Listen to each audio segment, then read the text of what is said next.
What's up, ladies and gentlemen? Hope you're doing well. You may still hear a little bit of raspiness in the voice.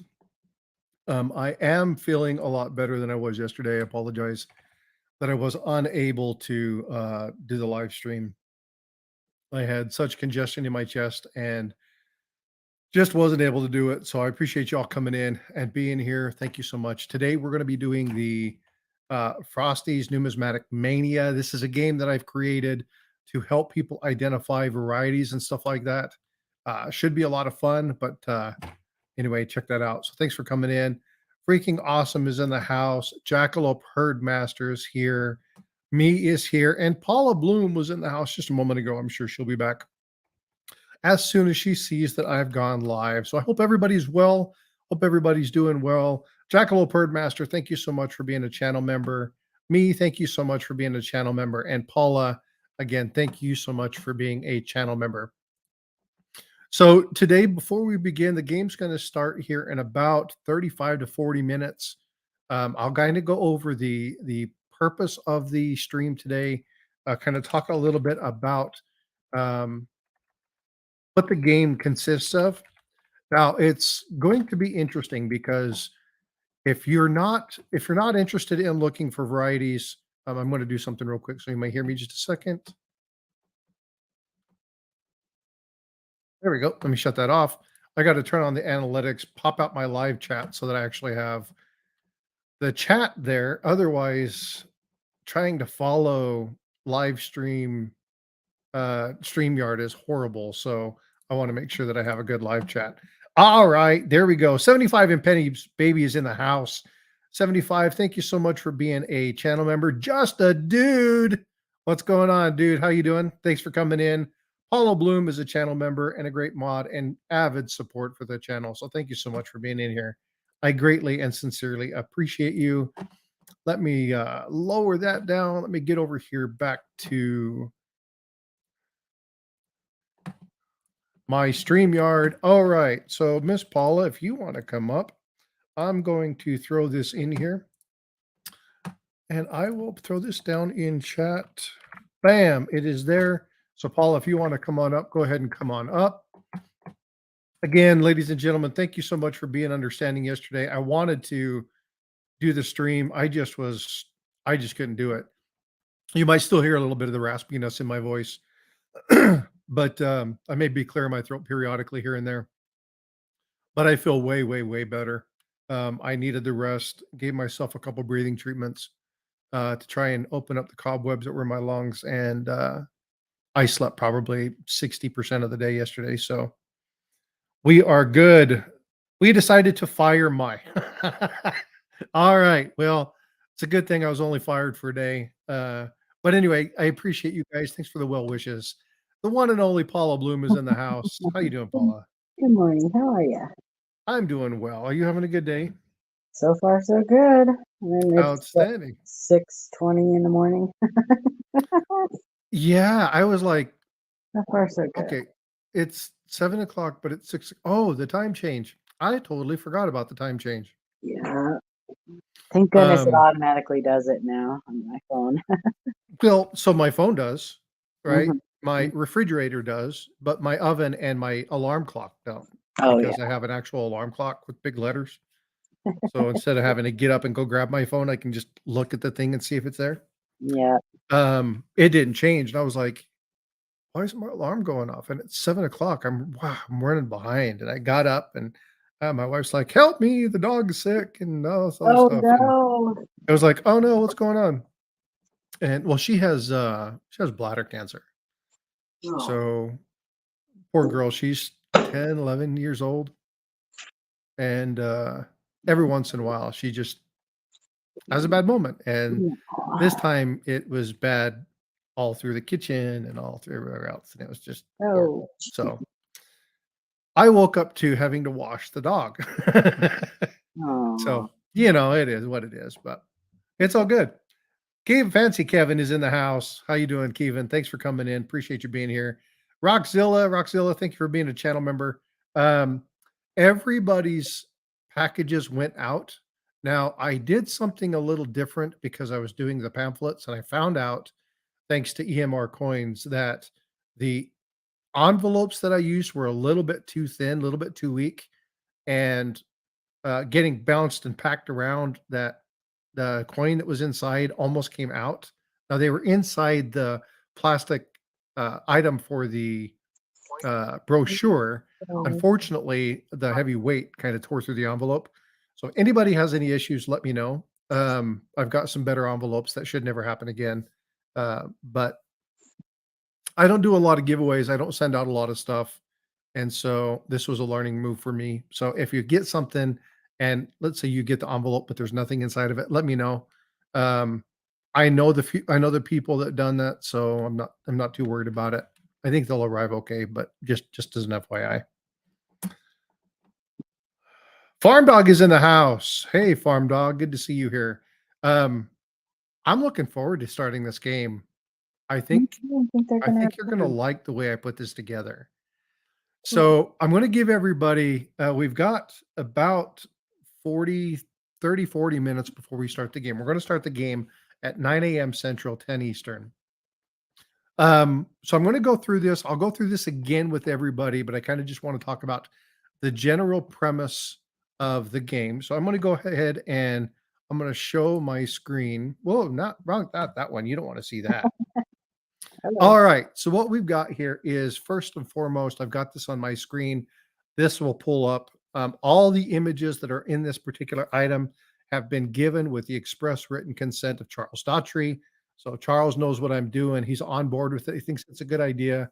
Said, let me know how it goes, but you can absolutely do this. So all of the items that are going to show will have Coppercoins logo on them.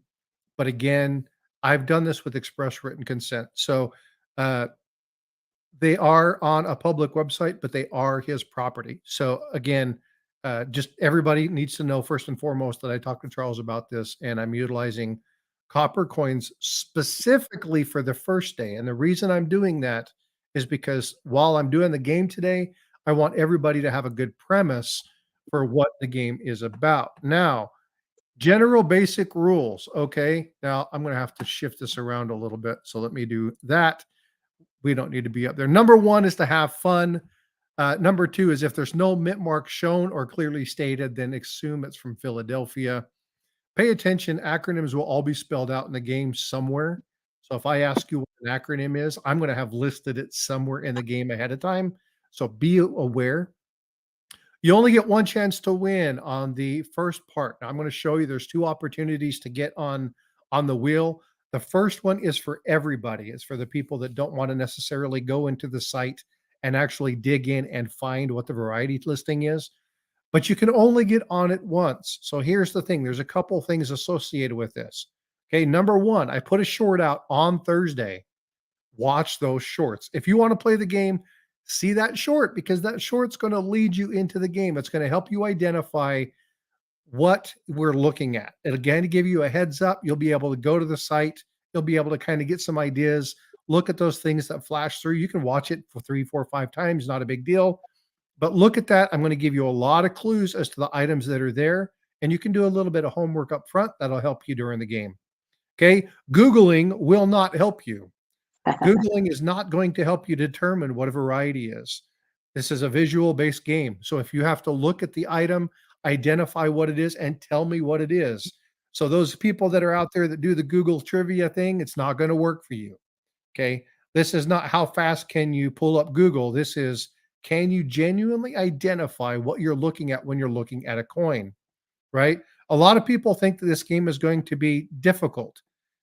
Looking for varieties is, right? Being able to identify the right type, being able to identify what it is, knowing the difference between a damaged coin or something that is machine or mechanical doubling. It's tough, and you have to do it over and over and over again to become accustomed to it. The game is tough, but as stated before, so is looking for varieties. Practice makes perfect. That's why we're doing this. This is an educational game. Okay. If you have problems with visual recognition, okay, like you have a hard time seeing the screen, I'm going to be putting little things in there saying thing like, look at the extra thickness in the date. Okay. Or check out his eye. What do you see around his eye? Do you see anything unique? Right. So I'll be giving you little kind of clues and tips where if you're having a problem with visual acuity, you're able to look at those items. Eric says, I'm early. I am indeed. We're not playing the game. I'm just going over the general premise. Woohoo! What's going on? Hope you're having fun. And again, some of you are going to be doing really well at this because you've done this for a long time, but you can only get on the first portion of it one time. Okay. The first person, this is not going to be a number picker. Okay. The first person who gets the right answer is the winner. Now, here's the thing. If you jump the gun, if you go before the go, that's your guess. You're done. Because I want people to, just like when you're looking for varieties, be patient, verify, validate. When the time is right, press. Okay. Now, I may throw that rule out. We'll see. But I don't want people jumping the gun because if you give the right answer, somebody guesses the answer, but they don't know what they're looking for, that doesn't help them. Okay. So I want to make sure that it gets up there. But let's say that Eric and Paula are up here. They see the first one. They're like, that's a DDO. Right. And I'm not going to play. Can you hear me? I'm just Okay. using Yeah, I'm not going to play, but I can be Eric. bought. All right. No cheating. Just Okay, kidding. no. Just kidding. But if you know, right, if you have an idea and you want to wait for somebody else's response, that's fine. You may or may not get chose in that list. So I'm going to go down. If you already been chose, let's say Eric Bayer gets it for the first one, and then we go to the next one, and Eric's number one again. Eric's not going to be chosen. It's going to go to number two. If Eric and Paula were both playing and they were 1 and 2, then it'd go to number 3, right? Because what I want you guys to do is start being able to identify, right? And when I do this, I don't mind if you use the acronym, but it better be correct. If you spell it out, like if I say, what does DDO mean? And you say double die a verse, that's not correct. It's doubled die. That's right. A That's verse. right. Okay. I want to make sure we're utilizing proper terminology and language. So I may screw up from time to time. This is why great people like Paula and Eric and all those support me and help me because I don't get it right all the time either. Now, I'll be very clear. Okay. Some of the things, now this won't happen today. Today's very basic, very easy. I'm choosing something that everybody can recognize, which is the 1943 steel cent. Okay. It's easy, recognizable. And there are some great, great varieties. Special thanks to Eric Bayer for helping me kind of walk through and choose some of these.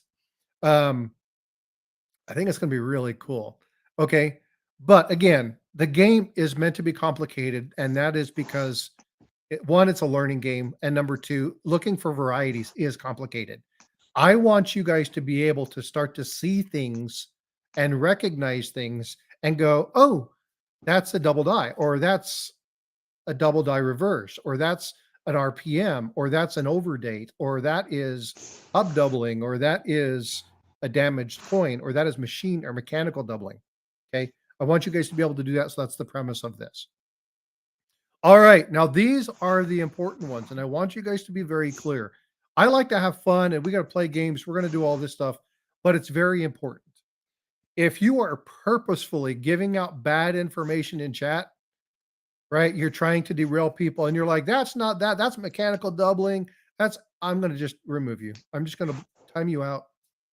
Okay. Because I'm trying to do something to help people understand something. I know a lot of you guys like to play that push the button kind of jokey, whatever kind of thing. But during the game, I'm going to ask you to refrain from that. Okay. Now, after the go is done and I've already chose the winner, if you'd have said, well, that's a double die or that's whatever, and then you want to argue the fact that I can show you what the listing and stuff is, we can talk about why it's something. If you want to ask clarification, cool, but don't purposefully just be a jerk and try to derail people because I'm going to time you out during the game. If you keep pushing it, I'm just going to remove you. I will block you for the remainder of the day. I don't care if you're a channel member. I don't care if you're whatever. This game is meant to teach, and I need you to help me to be able to help the new people that are trying to learn how to do this. Okay. There is plenty of time for banter and sarcasm and stuff later. During this game is not a place for it. Okay. I don't want to be ignorant. I don't want to be rude. A lot of people are going to say, well, then I'm out. Goodbye. I don't care. I'm trying to give people the best information that they can. Okay. So please work with me on that. Be patient with me on that. Okay. And again, so I'm going to kind of go through what time is it right now? We still got another half hour. So I'm going to go ahead and I'm going to clear that off. We'll go through this again. Okay. This is not going to be something that I'm going to be going through. Whoops. Let me get Paula back up here. There we go. It's okay. We'll go through that again. I just kind of want you guys to understand, is this something that you want to do? Is this something you want to do? Kellen is in the house. Kellen, thank you so much for being here. Nina Svelling is in the house. Nina, thank you for the message about getting well. I appreciate you so much. That meant a lot to me. Red Silver is in the house. Thank you, Red Silver, for being here. AZ Coins. Eric, I already said hi to you, but Eric, thank you again. I know you're not going to play. I would love for you to come on panel. If you want to come up on panel, just let me know. I'm going to throw the invite up in there one more time. Good morning, Nina. Because again, the more people who are really good and attuned at doing this, now there's going to be some other people, Paul Hampton, Farm Dog. There's going to be some of those other people that are very adept at this particular game. Then outstanding, right? You can still do it and help explain to people. They're like, that doesn't make sense. If you want to help and give explanation, normally I'm going to have some sort of expert on here. Paula. No, not expert. Okay. Never claim myself to be an expert. Skilled. I am just skilled person, knowledgeable in educated. coins. Educated. Edumacated. Edumacated. Sissy Atwell, thank you for being here. I appreciate you being here. Have fun with this, you guys, though. Have fun with it, because understand that this is something that really does take practice. And it's not easy. And it's not even easy for people who are seasoned at this. It can be difficult. So, and even the experts sometimes disagree. Yes, they do. I see it daily. Okay. And if you see something and you don't agree with it, Killer Strider, I just saw you. How you doing? Thanks for being here. Morning, if you see something and you don't agree with it, ask clarifying questions. Okay. This game is not going to be boom, boom, boom, boom, boom, boom, boom. It's going to go pretty quick. But when I get to the bonus section, and I'll talk about that again when we start the game, there's going to be a bonus section where you actually identify the variety, or you actually look at and find the variety. Now, I've made it very easy on this first one. But I want you to be able to look. So for the first part, you're going to get, the standard 1 minute to put in your answer. Is this coin a DDR, DDO, RPM, an overdate? Is it mechanical doubling? Is it machine doubling? Is it damage? Is it none of the above? Right? And you'll just choose the answer and you'll put the answer in as soon as we say go and done. But the second part, you're going to get 2 minutes, maybe, and I'm debating maybe 3 minutes to actually go to the site. Now, what I'm doing with this, and I'll show you exactly what's happening, but you actually go to the site. Are you only using Coppercoins? I'm only using Coppercoins. Okay. I'm only using 1943. Right. It's only Philadelphia unless I explicitly tell you it's Denver or San Francisco. Okay. If you see a mint mark, that's the one you want to choose. And we'll walk through this real quick and I'll show you exactly what's going on. But the reason is I want you to be able to look at the picture and find it online. Now, none of the pictures that I use, except for the very last one, are anything other than the listing picture itself. So you won't have to go into the listings and find what it is. You'll be able to scroll through the 8, 12, 15, 20, whatever it is. But here's the thing. You got to be in the right section. If you're looking under RPM and it's a DDR, you're not going to find it. If you're looking under DDO and it's a DDR, you're not going to find it. So it's important you get that initial discovery correct.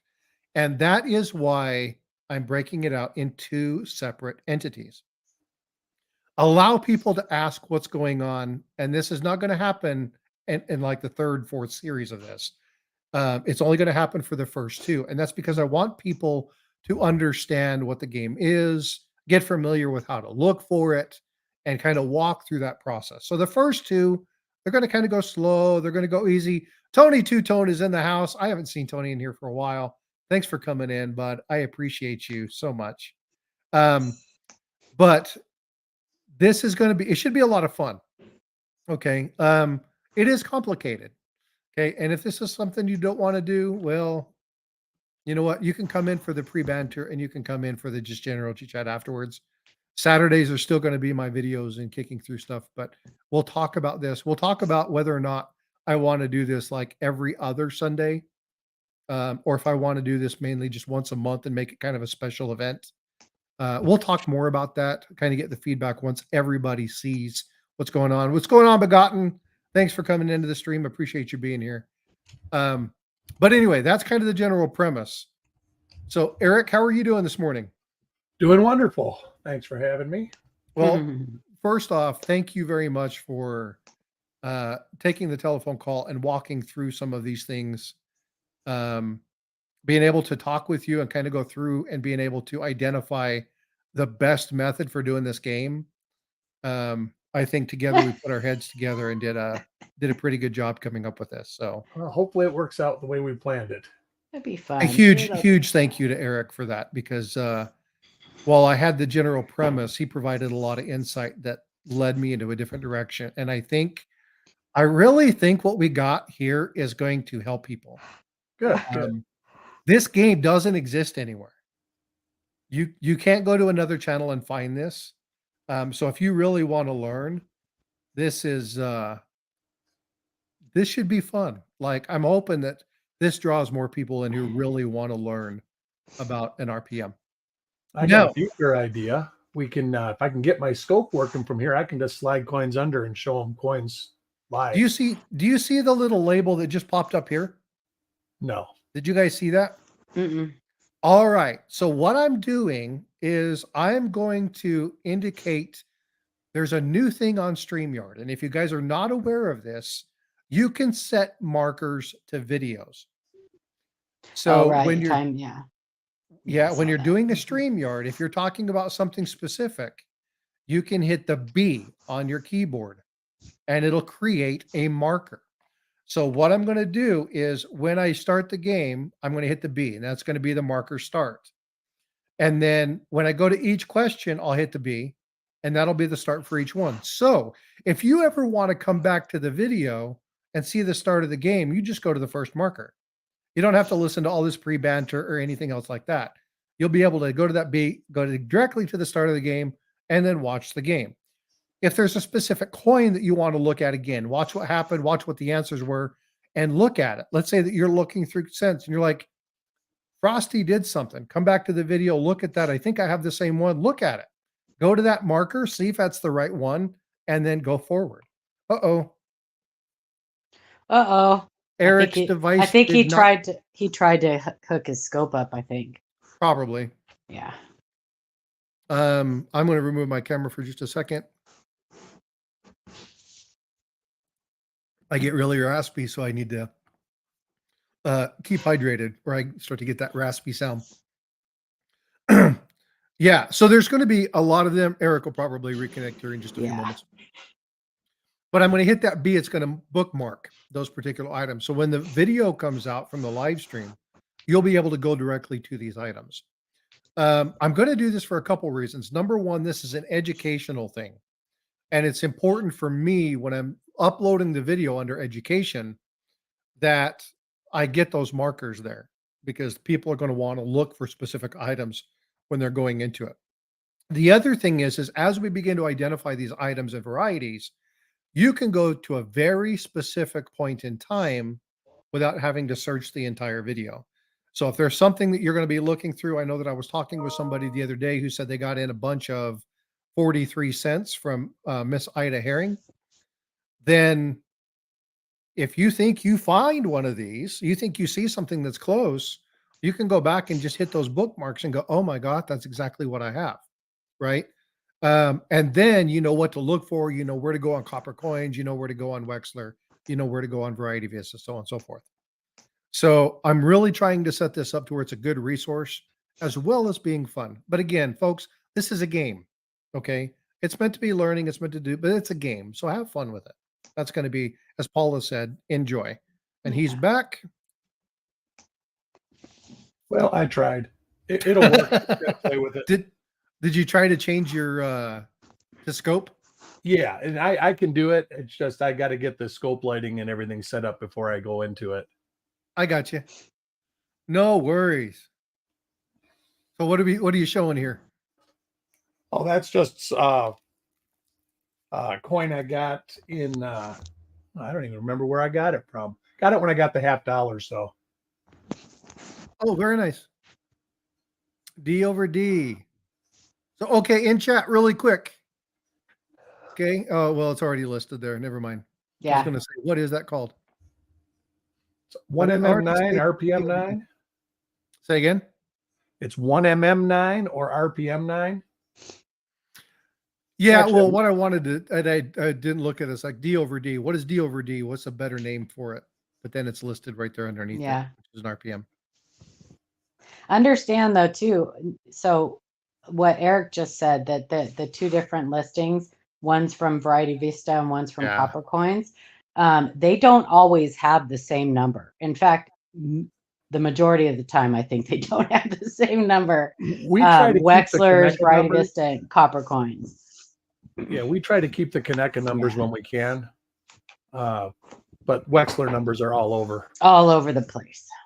Now, when I go through this, there's something that's listed, and it's listed on many of the sites, but I'll show you exactly what we're talking about when I show the first Coppercoin listing. Now, today, when I'm talking about the RPM or the DDO, if I'm utilizing Coppercoins, I'm utilizing their number system. If I'm utilizing Variety Vista, I'm utilizing their number system. If I'm on Wexler, I'm not going to say RPM, I'm going to say WRPM, right? And so I'll be utilizing their number system. So it's important to understand the site that I'm using, because you may know that as FS502, but that's not what I'm looking for. I'll be looking for whatever that site has it listed as. If a secondary item shows up as FS502, then that's well-being. Okay, great. But I'm utilizing the site specific listing. And this is important because when you're trying to get varieties done, when you're looking at what's the cherry picker's guide and Wexler, Vivaston? no, PCGS and NGC will only list certain types of varieties. So PCGS, right? PCGS does cherry picker's guide, but they don't even recognize Coppercoins listings. Well, it depends on if his listing is the cherry pickers. Part of the cherry pickers. Yeah. Right. Yeah. NGC also does Variety Plus. So again, there's a certain way you have to look at certain things. Yeah. Knowing the RPM, knowing where the number comes from, knowing where it's listed is going to help you understand when you see a coin. So I'll give you a great example. And Eric, if you know of any, let me know, because I don't know of any. But if you're looking at a PCGS coin and it's got a Coppercoins listing on it, do you know of any PCGS no listings that have a Coppercoins? But I have seen listings that have the FS number, then the Connected number. Mm-hmm. Well, but here's the thing that even Wexler I'm trying to get people to understand. Number. If you see a cent, let's say you see a 1943 double die, and it has a listing from Coppercoins, pay attention to that coin because it may not be genuine. Right? You mean in a slab? Say again? You mean in a slab? In a slab. Well, Annex will. Yeah, Annex puts everything on. Yes. Yeah. Right. Oh, PCGS. Yeah. Yeah, they only Okay, do cherry. because again, knowing the varieties. Here's the thing, and I'm going to talk about this in a video that I've got coming out on Tuesday, I believe, when I'm going over the flowing hair dollar and looking at a variety where there was a 1995 variety that somebody utilized, and they've made it through many years. The Henning nickel, right? They had the same dye variety, the die scratches and the punch in the R of E pluribus through multiple years. You're not going to see those things, but you'll also see you will not see certain listings on a PCGS slab or an NGC slab. You just won't see them. So if you see those listings on a slab, it's something that you may want to look at and investigate a little bit closer. There are times where they will slab one if it's a discovery coin and the person sends in the letter and stuff like that. So there are circumstances like that. But it's still something you really want to look into. Yeah. I don't think they're verifying the variety. I think they're just labeling it. Yeah.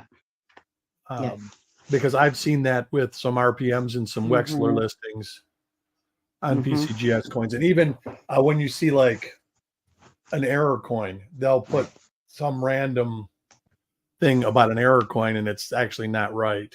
Oh, they're horrible about that. But don't get me started. Yes. But all of them.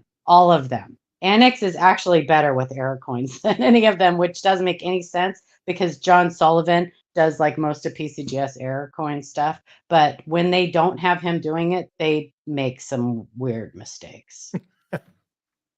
Which is probably why they don't attribute most errors of right. They just I don't know if you saw this, Eric, on a shield sent. And actually this coin was sent to PCGS and NGC, and both of them examined this error in quotations and labeled it an occluded gas bubble. Well, that's on a shield, right? But that's an error that's restricted to solid alloy coins. It was a plating blister, a big plating blister. Right. Yeah. So yeah, they make mistakes. Well, I'd be disappointed if they didn't. I would too. Yeah. But and then some, and they actually have their own nomenclature too for certain things. So sometimes just because it's labeled differently from the TPGs doesn't necessarily mean it's wrong. It just means they word things a little bit differently. But that's not what we're talking about today. Sorry. I got a little on a rant there. Paula, I wouldn't expect anything else from you, honey. Sorry.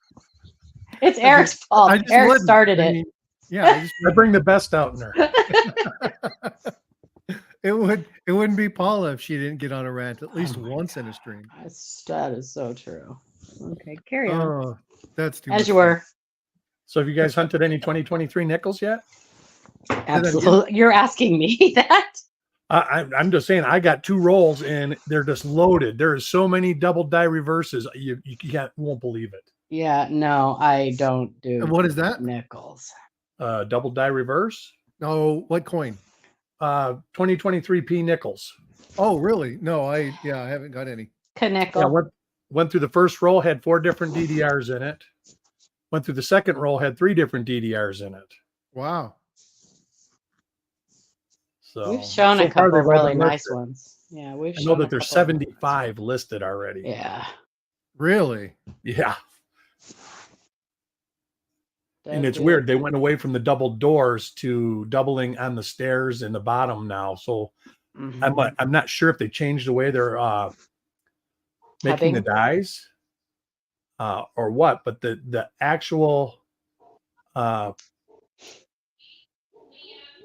direction is different. It's like horizontal now instead of vertical.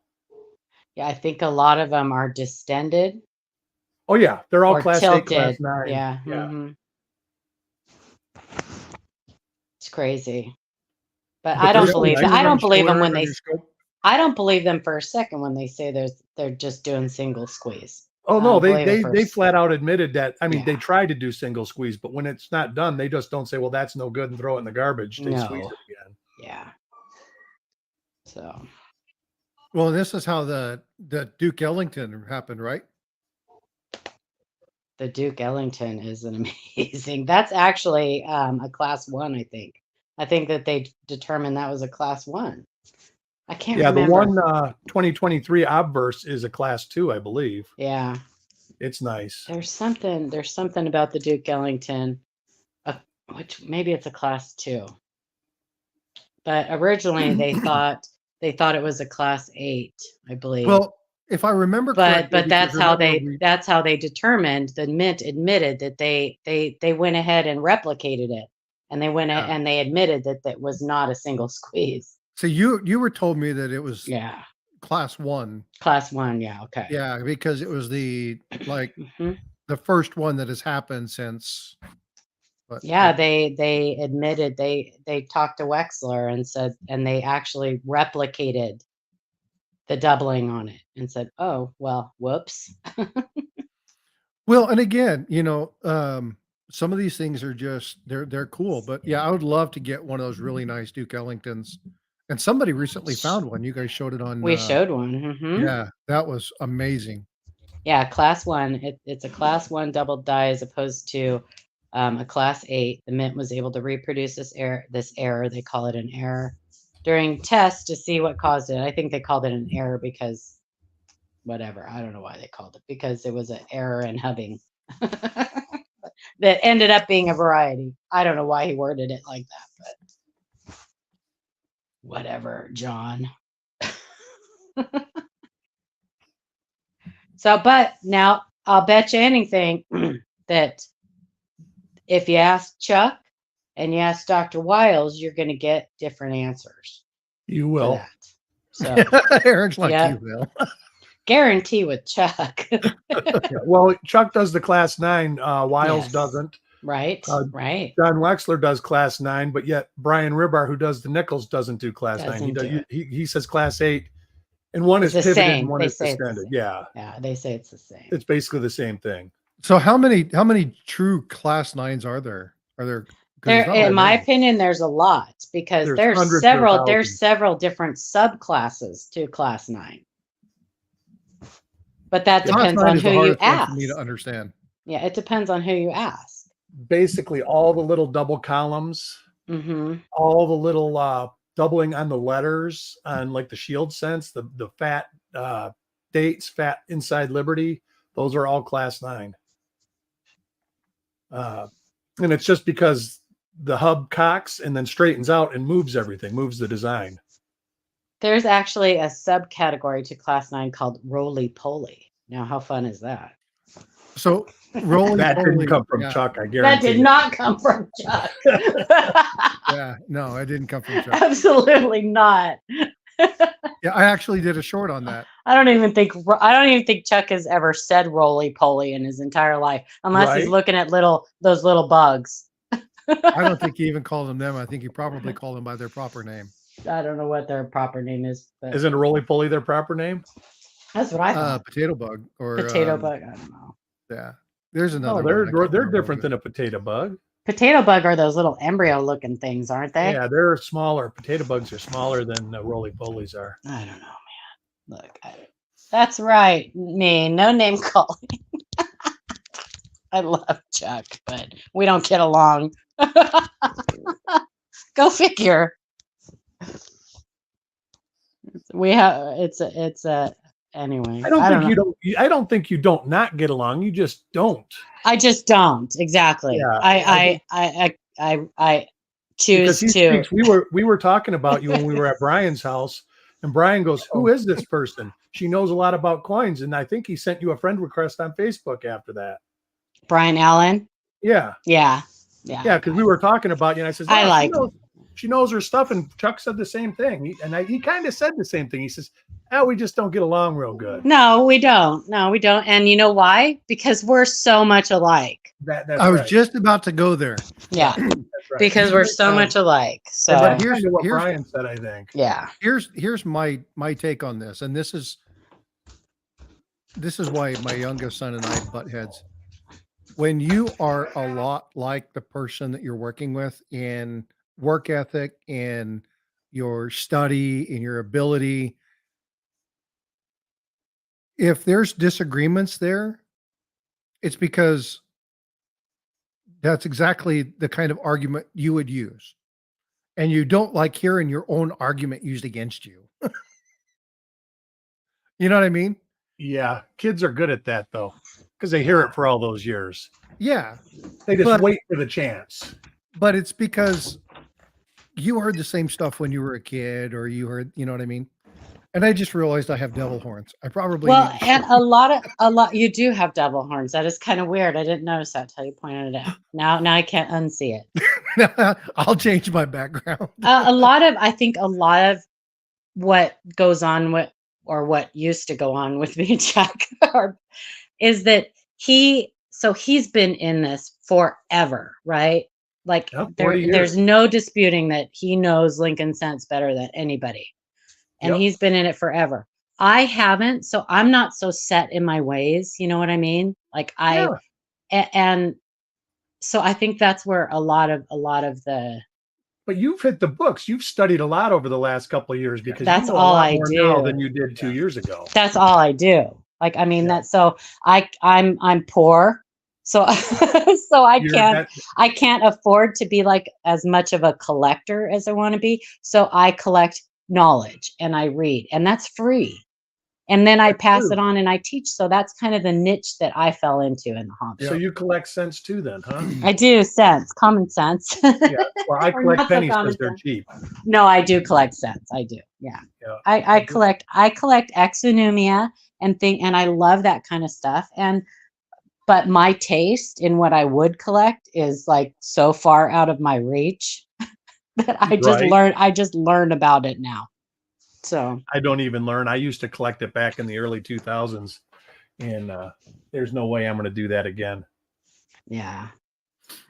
I know, it's crazy, but like I have my 55 double die and I'm happy. Well, lucky you, I'll never have one of those. Well, don't never say never. I got a great deal from Charmy Harker. So Really? Well, yeah. Last coin I tried to buy from her, she gave me a price, and the next day I went to get it, and it was like double the price. Yeah, that happens. That happens. But yeah, it was when a you're good looking deal. for stuff like that, you gotta have the ability to pull the plug right there. I saved for a long time. Yeah. I saved for a long time for that. I wanted it like from the very beginning when I first started collecting. That was one coin I wanted. So I saved for a long time and I looked for the exact one that I wanted. So I ended up AU58 is like my favorite grade of like, because it's affordable and it's a problem-free coin for, I mean, for the most part. $2,500 now. I know. Yeah, and it's CAC and it's woody and it's beautiful. So anyway, but I saved and I didn't pay $2,500 for it. I got a great deal. So all right. Well, folks, it's 9:00. You know what that means? It's time. It is game time. So we're going to go ahead and throw this up again. Okay. So ladies and gentlemen, you're going to see something happen here. You're going to see a change in the screen, and I'm going to be pulling up two things. So you'll see I have the Coppercoins site up. Okay. So if you haven't already done so, come to coppercoins.com/advance search. It's ADV search at PHP. So make sure you copy that. Okay. Come to this site, put in 1943. You're going to mark Philadelphia because Philadelphia is going to primarily where we're going to start at. And then you're going to choose mint mark variety, double die averse. And you'll do this once we do the coin. Don't do this ahead of time. So have this ready and have this pulled off to the side. Okay. So again, as stated before, all the coins that are listed on here have been approved through Charles Daughtry for use for this game. He is on board with this, thinks it's a cool idea. So again, just be aware that the images that I use, I've had written consent from him to use so. All right. All right. So let's go ahead and go through and we'll talk about what we've got going on here. Okay. So this is kind of be what you start to see. Now, again, this is going to be the first one, but this is going to be a walkthrough. Okay. So when you look at, oh, hold on just a second. Let me do this.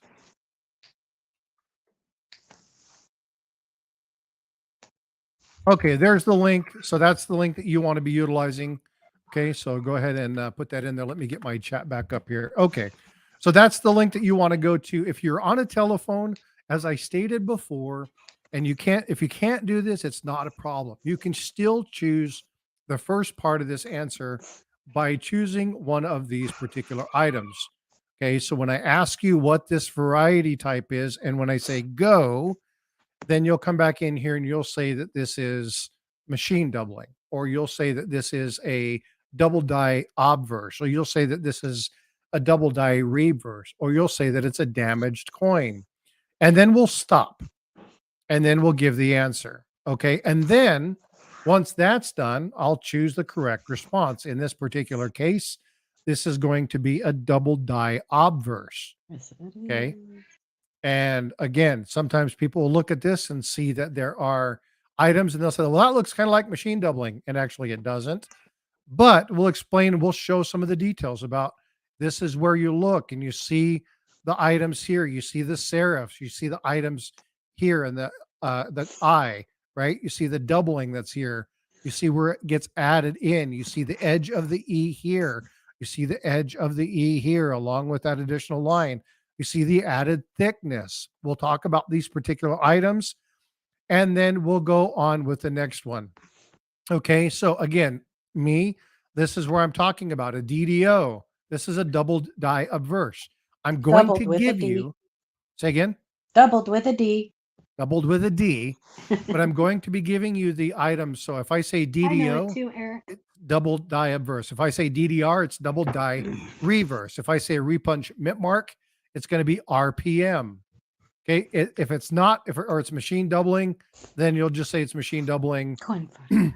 Or if it's a damaged coin, you'll say a damaged coin. Now, I will let you know, hint, hint, wink, wink. Okay. Oh, well, we'll get there in just a second. Okay. Red Silver, I'm getting there. So let me finish on how to walk through the game and you'll understand how to do this. Okay. So again, when you're looking at this particular coin, okay, I will say go, and then you will go to the website and you will try to find it. Now, I'll show you exactly what you need to do. So when I'm ready, we're done. We've gone through, everybody's got their thing in. They say go, they'll hit it. And then what I will do is I will come over here and I will say, okay, so this is a double die obverse. The number is 023. So now, Eric's if you coin. go to Coppercoins, okay, and if you were to hit, the answer was double die obverse, and you go to submit your search, I'm going to come over here to the last one because I happen to know it's there. And I look at 23. This is the image that's there. And you'll see there's the marker. You'll see there are the two items that are listed. You'll see the cropping over here on the B. This is the image that is utilized for that particular item. You don't have to go into it, but the very first image is the one that I utilized. So if you have any questions, this is how you'll do it. Once you verify that it's the same image, you'll go into the chat and you will say, it is DDR or 1DO 23. Now, here is where I talked about the listings, and this is why I didn't choose this one for the particular game. This is where the other listings are here. If there's an FS number, if it's under Wexler, if it's under Kaneka, this is where you'll be able to tell what the other listings are. So if you're ever looking at this and you want to look at a secondary source and see if they have better pictures or different pictures, you can go over here, identify. Now, in this particular one, I didn't utilize this for this particular game. I just wanted to utilize it as an example so that you could see what was going on. It also gives you the class. Now, this is important because as I get into this game, I'm going to ask you what the class is. And you'll be able to do that by actually going in, clicking on that particular item, and then telling me what class it is. The class will be listed, okay, but we'll be able to do that. So this is how you work the game. So again, you want to start at this particular screen every time. Now, unless stated, it's going to be Philadelphia, okay? But there may be a Denver here and there. Just have to wait and see, okay? There'll be a Strike It Rich cross soon too. Yeah. I don't know what that means, but Strike It Rich with Pocket Change, Ken Potter. And say Brian again? Allen. And Brian Allen. Ken Potter and Brian Allen. Strike It yeah. Rich Okay, with I got Pocket you. I got Change. you. I got you. Yeah. So when you're doing the bottom one, EMR coins, so that's a pretty good way to list that. Now, if I don't ask you for the class, you don't need to put the class. I'll be very specific. Okay. So when I'm looking here, I'm going to just say, what is the listing number? If I want the class, I'm going to ask you what the listing class is. Okay. What the listed class is.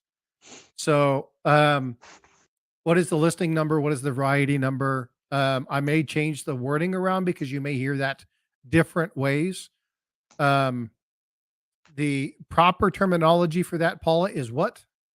For what? I'm sorry, what? Your variety listing. Is it the variety listing is the number, or is it the listing number? What would you tell people to look at? Well, I don't know what you're talking about. Okay, so this number right here, 1DO23. Yes. That's the listing number. That's the listing number. Yes. Okay, so if I say what's the variety listing? That's Coppercoins attribution number. Yeah. Yes. So if I say what is the variety listing, it's the same thing. It's the same thing. The reason I'm utilizing reason that I'm utilizing different terminology is different places will call it different things, but it's the same item. I will mix that in so you guys are aware. Okay. Now, I know it's coming. I know it's going to be challenging. Okay. And today is going to be, we're going to play the game. It's going to take a little bit of time. We're going to play the game, but I'm going to walk through each one of these items. We're going to ask if somebody has a disagreement with what I've chose or the listing that's there, or they don't see it, raise your hand. And then we will talk about the variety. Raise your hand. I'm raising my hand. You can raise your hand by doing the little hand emoji and say, I have a question. Oh, okay. I forgot about the emoji. Yeah, there's emoji. It's all good. No worries. Okay, so does everybody get that? Just being obstinate. Sorry. I'm not using different terms to confuse me.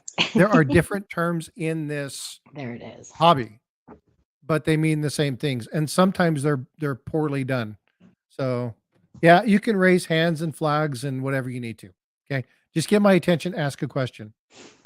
All right. So we're going to go ahead and we're going to begin. We're going to go ahead and start with the first one. So 1943, obviously this is a Denver. Are you going to play? Paula, can you do me a favor? Yeah. Can you enter the go and the stop for me? Sure. Just do some sort of. You want it now? Yep. Go ahead and say go. But I want you to do some sort of like flag or something and then go so people can see it. I'll do the flag next time. That's okay. Me, you don't have to play. If you want to do the go and the stop, then you can do that. Okay. So like who put in RPM. So go ahead and keep putting it in. We're going to have everybody do that. If you think it's an RPM, put an RPM in. If you think it's a double diap verse, put a double diap verse in. Whatever the item is, just go ahead and do it. Now, again, if somebody gets that correct, okay. So, well, again, we're going to go through this. Okay. This is part of the learning process. Okay. If this is not something you're interested in, then don't worry about it. Yeah. If you're not looking for errors or varieties, just don't mess with it. But if you want to ask questions, you can ask questions. Not a problem. Okay. The silent silver stacker's in the house. He says machine doubling. Okay. EMR coins. I do not want you to put the variety yet. I will tell you when the bonus question is ready. Okay. Too late. That's okay. Okay. It's all right. But this is why we're playing this game this way the very first time.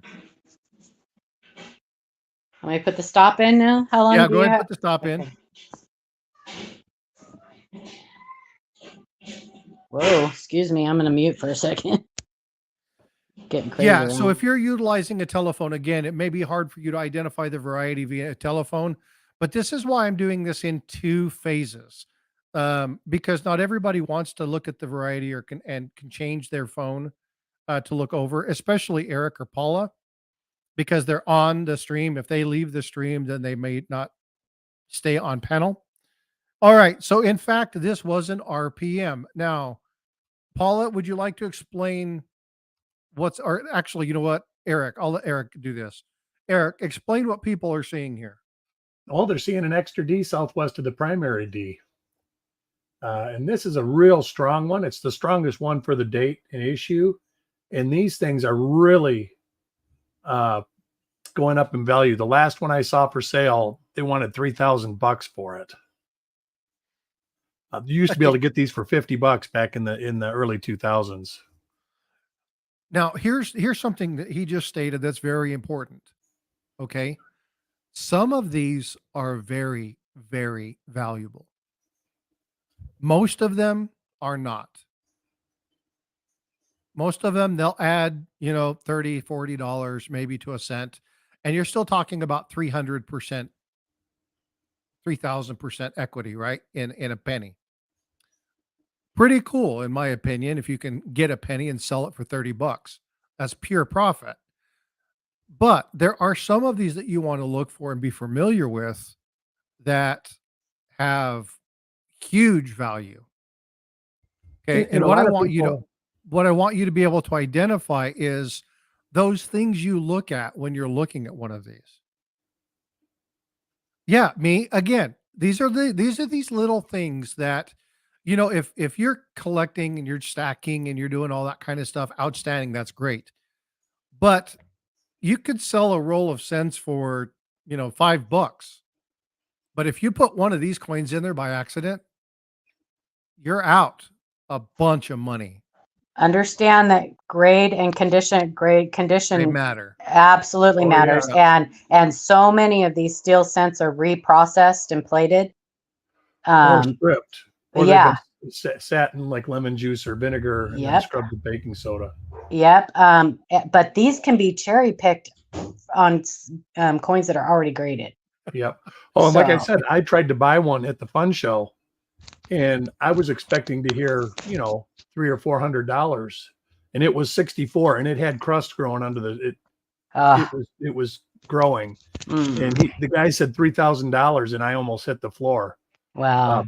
Brian had to get the smelling salts out.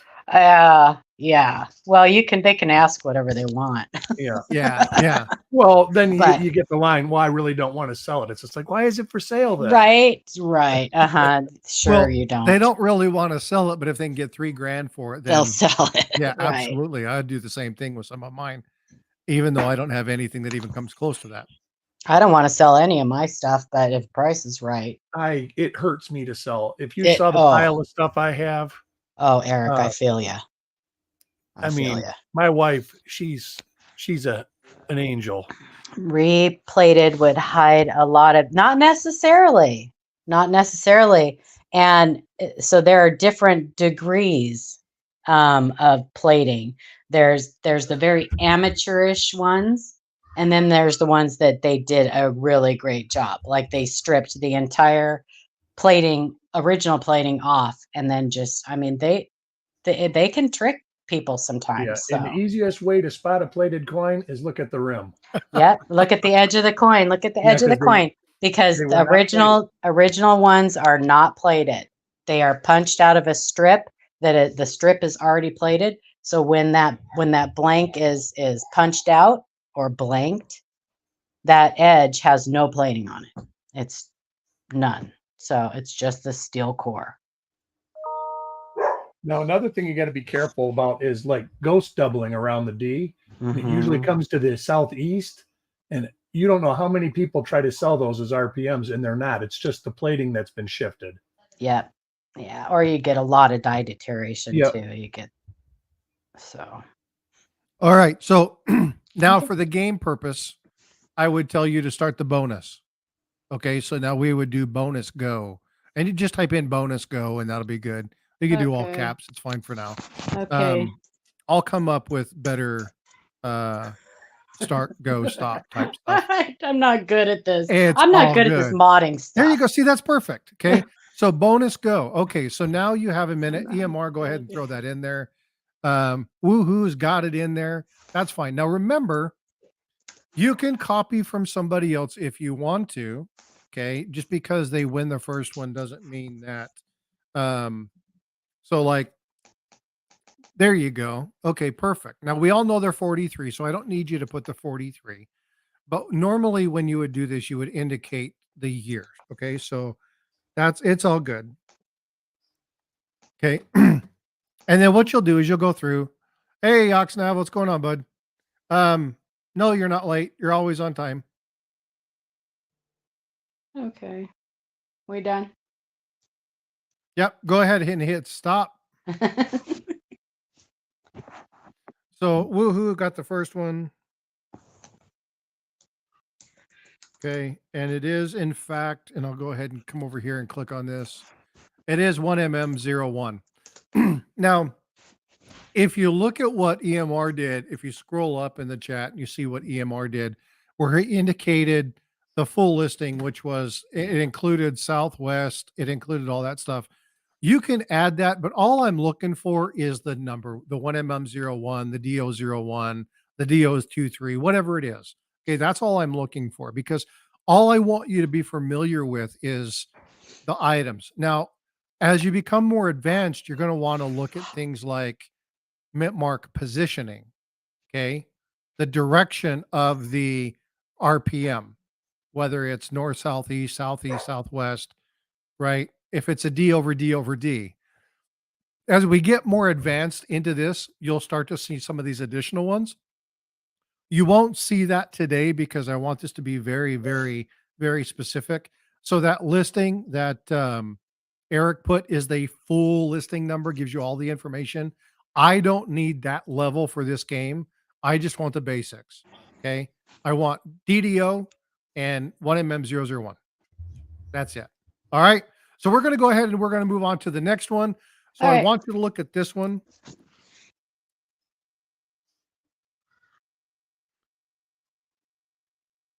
You want me to put the go in right when you put that up? Nope. I'm going to give him just a few seconds to look at it. Okay. Never mind. That's okay. You got it. It's okay. It's all good. No worries. No worries. Excuse me when I flash my Take your time, you guys. Take your time. Again, it's better to be right than first. And here's the thing. So when you're looking at these items, again, if you've already selected it and your name was chosen and you move on, it doesn't mean you can't still play. You can still help other people out by doing that. Okay. This is about learning what you're seeing. Now, granted, it's a game and you know, there's going to be something given away at the end and whatnot. But I would rather people learn knowledge. So enter it multiple times, right? Or not in the same question, but play it each time, right? Play each game, play each bonus. If you don't know, watch, look at the website, see what they're doing, see, try to figure it out. This is why every Thursday, precursor to the game, I'm going to show you all of the images. I want you to be able to look at those on your own speed, find the variety and list it, document it so that when it comes time to play, you can fire it away. I want you to be able to take time to identify these items on your own. So on Thursday, I'm going to be presenting the images for the game and you can be set up. Okay. Just because you do the work doesn't mean you'll win because I still want you to go first. Go ahead and put the end in. Again, 75 in pennies, baby. Do not put the bonus piece down until I tell you go for the bonus. These are two separate items. The reason is because I want people to be able to answer just the first question. So I want you to answer this one. So what I'll probably do is I'll probably make the bonus pop up afterwards.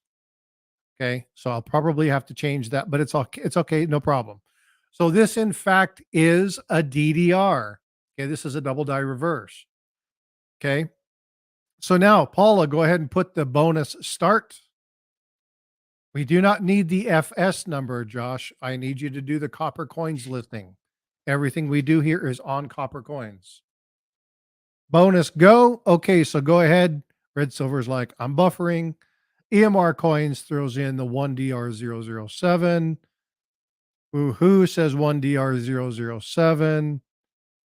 Silent says 1DR002. Hey, Kane Friday, how you doing? Yoksnav says FS, but then he scratches it and says nope. So is everybody in here kind of following and understanding what we're trying to do here? Again, we're going to be talking about each one of these coins. DDR 801. All right. Thank you, Paula. All right. So in fact, this one is, which one is it? 1DR 007. So the first person who got this was EMR Coins. Now, EMR Coins got the first one. He's got the first bonus.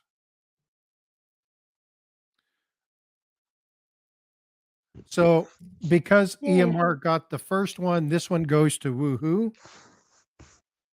Woohoo. Okay. And so now we're going to do the bonus. Okay. So we did the bonus. Yeah. So the first one went to, hold on, let me see. I kind of went backwards. Squirrel me. Jackalope Herdmaster was the one that says DR. Okay. So Jackalope won that one.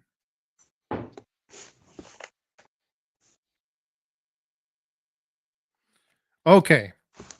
Are you guys confused? Yep. You're confused? No, I'm not. I'm not. It'll take, look, it's just going to take a little bit to work all the little kinks out. That's all. You're doing fine. It's going to take some time because this is complicated, but so is looking for varieties. Okay. Now we're going to talk about, so Paula, why don't you talk about what people are seeing here?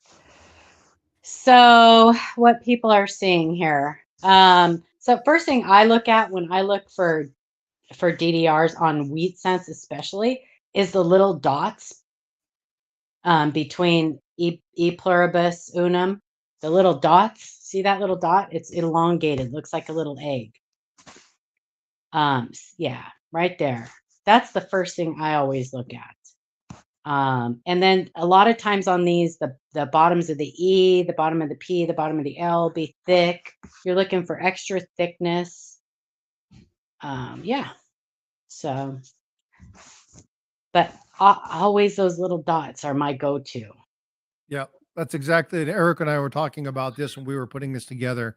That's one of the things I definitely wanted to show because it is it's probably one of the easiest ways to see a double die reverse is to look at those, because if those are elongated, you have a DDR. Yeah.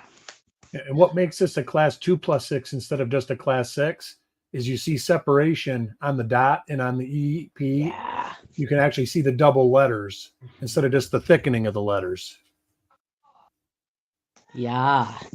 So now, for those of you who don't know, can you explain what a class 2 and what a class 6 is? All right. You put me on the spot. Didn't we just go through this? All right. Class 2. I'm just joking with you, Eric. Is distorted hub doubling. The difference, and then class 6, I want to say is distended hub doubling. Yes. The distorted shows lines. They're basically the same, but one shows separation line and thickness, and the other one is just thickness. Chuck classifies them as both, but he always puts class 2 when there's separation in like the letters. You see the lines like there's two separate E's on top of one another, two separate dots stacked. Because of class 6, you'll see separation in the wheat lines usually, but not in the rest. And I think that's just because of the sharp edges and the nature of the design. Yeah, they're just annealing issues and heating issues. It just causes expansion and distortion and distension that doesn't go away when it's cooled, doesn't come back to its normal shape. And some of these dies were pressed 3, 4, 5 times. Yeah. The presses weren't what they are now. Yeah. All right. Well, thank you for that. I appreciate it. And again, when we go through this, we're going to be going through, this is why this game is going to take a little bit longer, because as we go through, we're going to be showing you what exactly you're looking for. Because again, while this stuff is here, I want you to be able to identify what you're seeing. That's the whole premise of this game, is to teach. And so when you're looking at these particular items, it gives you one coin one source. It's easy for you to find, and then to be able to look at it. We'll explain each coin each time.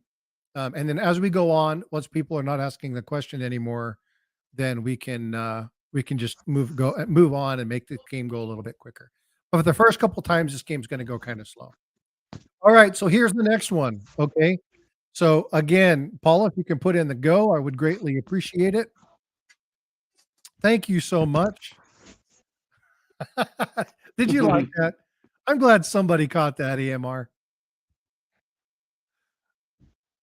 I'm glad somebody caught that. Coming from Salt Lake City, Utah, that was kind of fun. Do you look for this with a scope? So you can, but there's a couple of things when you're looking for these things under a scope. Number one, you want to rotate and rotate often. Okay. Don't just look at the coin under one. Number two, lighting matters. Yes. So you want to make sure that your lighting allows for shadows. Especially on these, on steel. Especially on these. Because the shadows was going to show you what the item is. If you have LED lighting where the coin's lit up and there's no possible room for shadow, you're never going to see some of these items. The shadows are what going to help you identify these things. And rotate even if you're looking with a glass, because you'll find different stuff rotating. Yeah. Looking for a loop. A loop is always the best. Your eye is 100 times better than a microscope. Your eye, even if you wear glasses, with a loop, your eye is better than a microscope. Always. You can use your microscope to look for dye markers or to verify what you think you see, but I always tell people don't start off with a microscope when you first start out. Okay, so I'm gonna pull this back up. Okay, so Josh is like, I'll just shut up and listen. I have no clue how to find the info. Mine's bad too, woohoo, but I can still see better with a loop. I take my glasses off when I use my loop. So the thing you with look the through loop both eyes is through the loop, right? I keep both eyes open all the time. Yeah, always keep both eyes always open. Yes. So Josh, real quick. So we're on Coppercoins. Okay, so I'm going to go ahead and throw this. And bring the coin to the loop. Don't bring the loop to the coin. That's another good thing. So we're under 1943 again, Philadelphia. When you try to identify whether it's a DDO, DDR, or whatnot, once you identify it, you'll come over here, and on this particular case, we're going to do this is a double die obverse. We already put the stop in there. If we didn't put the stop in, put the stop in. Oh, I didn't. Oh my gosh, I got to. Hang on, I got to get That's it. okay. I got it on my clip. I just told everybody what it was, and then you'd submit the search, and then what you would do is you would go through and you would look for the particular item that I have listed. And in this case, I'm going to just show you. I'm already jumping the gun. Okay. But you would see that this is the picture that I utilized. Therefore, the item would be here. Yeah. Okay? So in this case, this one's going to be 1DO005. Now, I just took the opportunity for everybody to be out of here. But here's the thing. In this case, I'm going to put chat. So whoever's in chat will have an opportunity to win. I planned on doing this with another coin, but I'll just do it on this one. So everybody's in. Okay. So the first person to put in the guess was Woohoo. Now, Woohoo is already listed on the bonus, but is not listed on the main one. So Woohoo's in. So EMR, Jackalope, and Woohoo are in on the choosing what the item is. And then Woohoo, EMR, and then chat is available now on the other one. So everybody has a chance to win. I'll probably do this every single time so people have the opportunity to win. But I want you to engage and I want you to ask questions. That's the whole premise. So when you look at this, if you want to look at additional items, again, sometimes you'll see that they're listed. Sometimes you'll see that they're not. But when you open it up, you'll get better pictures. You'll see some of the other items, the die markers that are listed there. You'll be able to look for those things to help you identify the coin. But don't look for the die marker. Now, Paula says this all the time. Eric says this all the time. Don't look for the die markers until you see the item that you're looking for. The doubling. If you see the doubling, then go look for those die markers, because there are situations in which there are obverses or reverses that have the die markers, but the totally different opposite side of the coin. So for instance, Eric, we talked about this one before, where they were looking at a coin and it had all the scratch marks on it. And Chuck said that you can find this variety, or you can find a coin that's not that variety, but it Yep. has the same 'Cause die they markers on the changed out reverse. the die. They changed out one of the They dies. changed Yep. out the That obverse is die. 1960 1D06. And There's so big scratches on the neck, and Yep. I've seen it a million times. I've went through rolls, and it's like, oh, this is 1D06, and every time it was until it wasn't. I guess that's So the best I'm way to taking it we're not doing a bonus on this one since you just showed the listing. I did the bonus for chat. Everybody got the chat because I was Okay. walking through how to do this. Okay. So I want people to understand. And again, right, dies aren't changed in pairs usually. They're No. changed singly. Yeah. EMR, I had the same thing. Ask Eric when we were having these conversations. I'm like, I can't ever see these damn things. And you can get little die dots or things on multiple dies that look very, very Sure. similar. Absolutely. And die dots disappear. They fill with debris. Yeah. So they disappear as they age too. Yeah. So don't look for the markers before you find the doubling. So Woohoo asked, are we limited on the number of questions and bonuses we can win? So the initial question, you can only win once. That gives everybody a fair opportunity for those learning, because we're going to have people coming into the stream who are always going to get these right. So just because you've had practice and you have the experience, so you're limited to one. On the bonus, it's different. On the bonus, we're going to give the opportunity for more than one. I might change that to where you can only win one on each. Because again, there are people who you are like a coin doctor, right? You got Eric and we got Paula, we got EMR, you got Farm Dog, you got some of these other people that do this all the time. I don't want to necessarily, it's an unfair advantage because you understand what you're looking for. You can help teach people what you're looking for. You can help explain certain things in chat. It's all part of learning. But I want people to have an equal or a fair opportunity to win. And so I will limit the number of first ones you can do because I think that it gives people an opportunity. Because if you guess every one every time, nobody's going to want to play. They don't care about learning. It's an unfair advantage. So I am going to limit it in that regard. So just because it's fair. I'm sorry. I just saw Kinomines real quick. The trick to that, and I see what you're talking about because it can be kind of confusing, but the trick to that is that it has to match the other design. It has to match the original design. So you can see that both the north and the south on those eyelids, they match the eye, the actual eye. But there are listings that even I go, I don't know if that's. Oh my God. Yeah. So. And we reject over half of them. They have to basically be parallel because a lot of die scratches can mimic that too. And that's one of the areas that they have to clean debris out of. Yep. So it's an area that gets a lot of scratching. Yep. Die dents, die gouges, die, just any kind of die damage. There are times when it can mimic. And so everybody knows class 4 is offset. And the way that it offsets is either the hub or the die moves slightly between pressings. Yeah. And when the dies are hubbed, the dies are in a cone shape.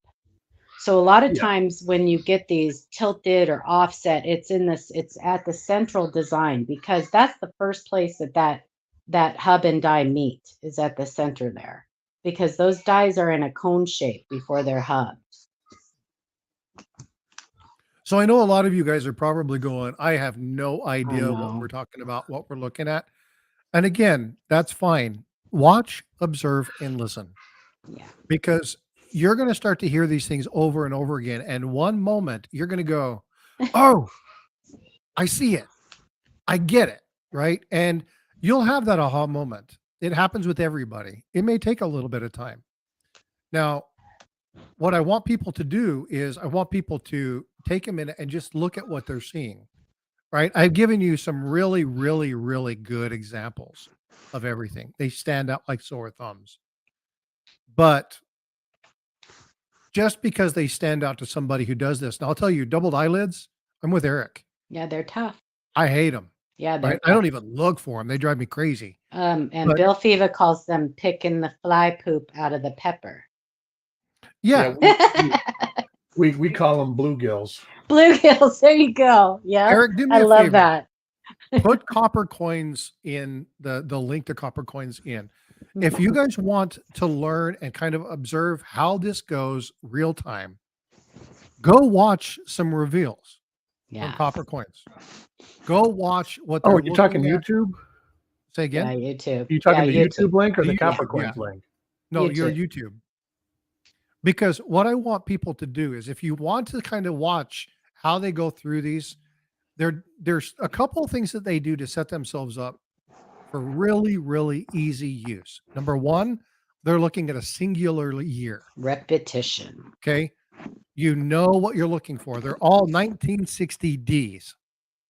That means you have to have one resource up, and that's what you look at. Now, you can't always do that. Okay. But when you're trying to look for these things, preparation is 95% of the battle.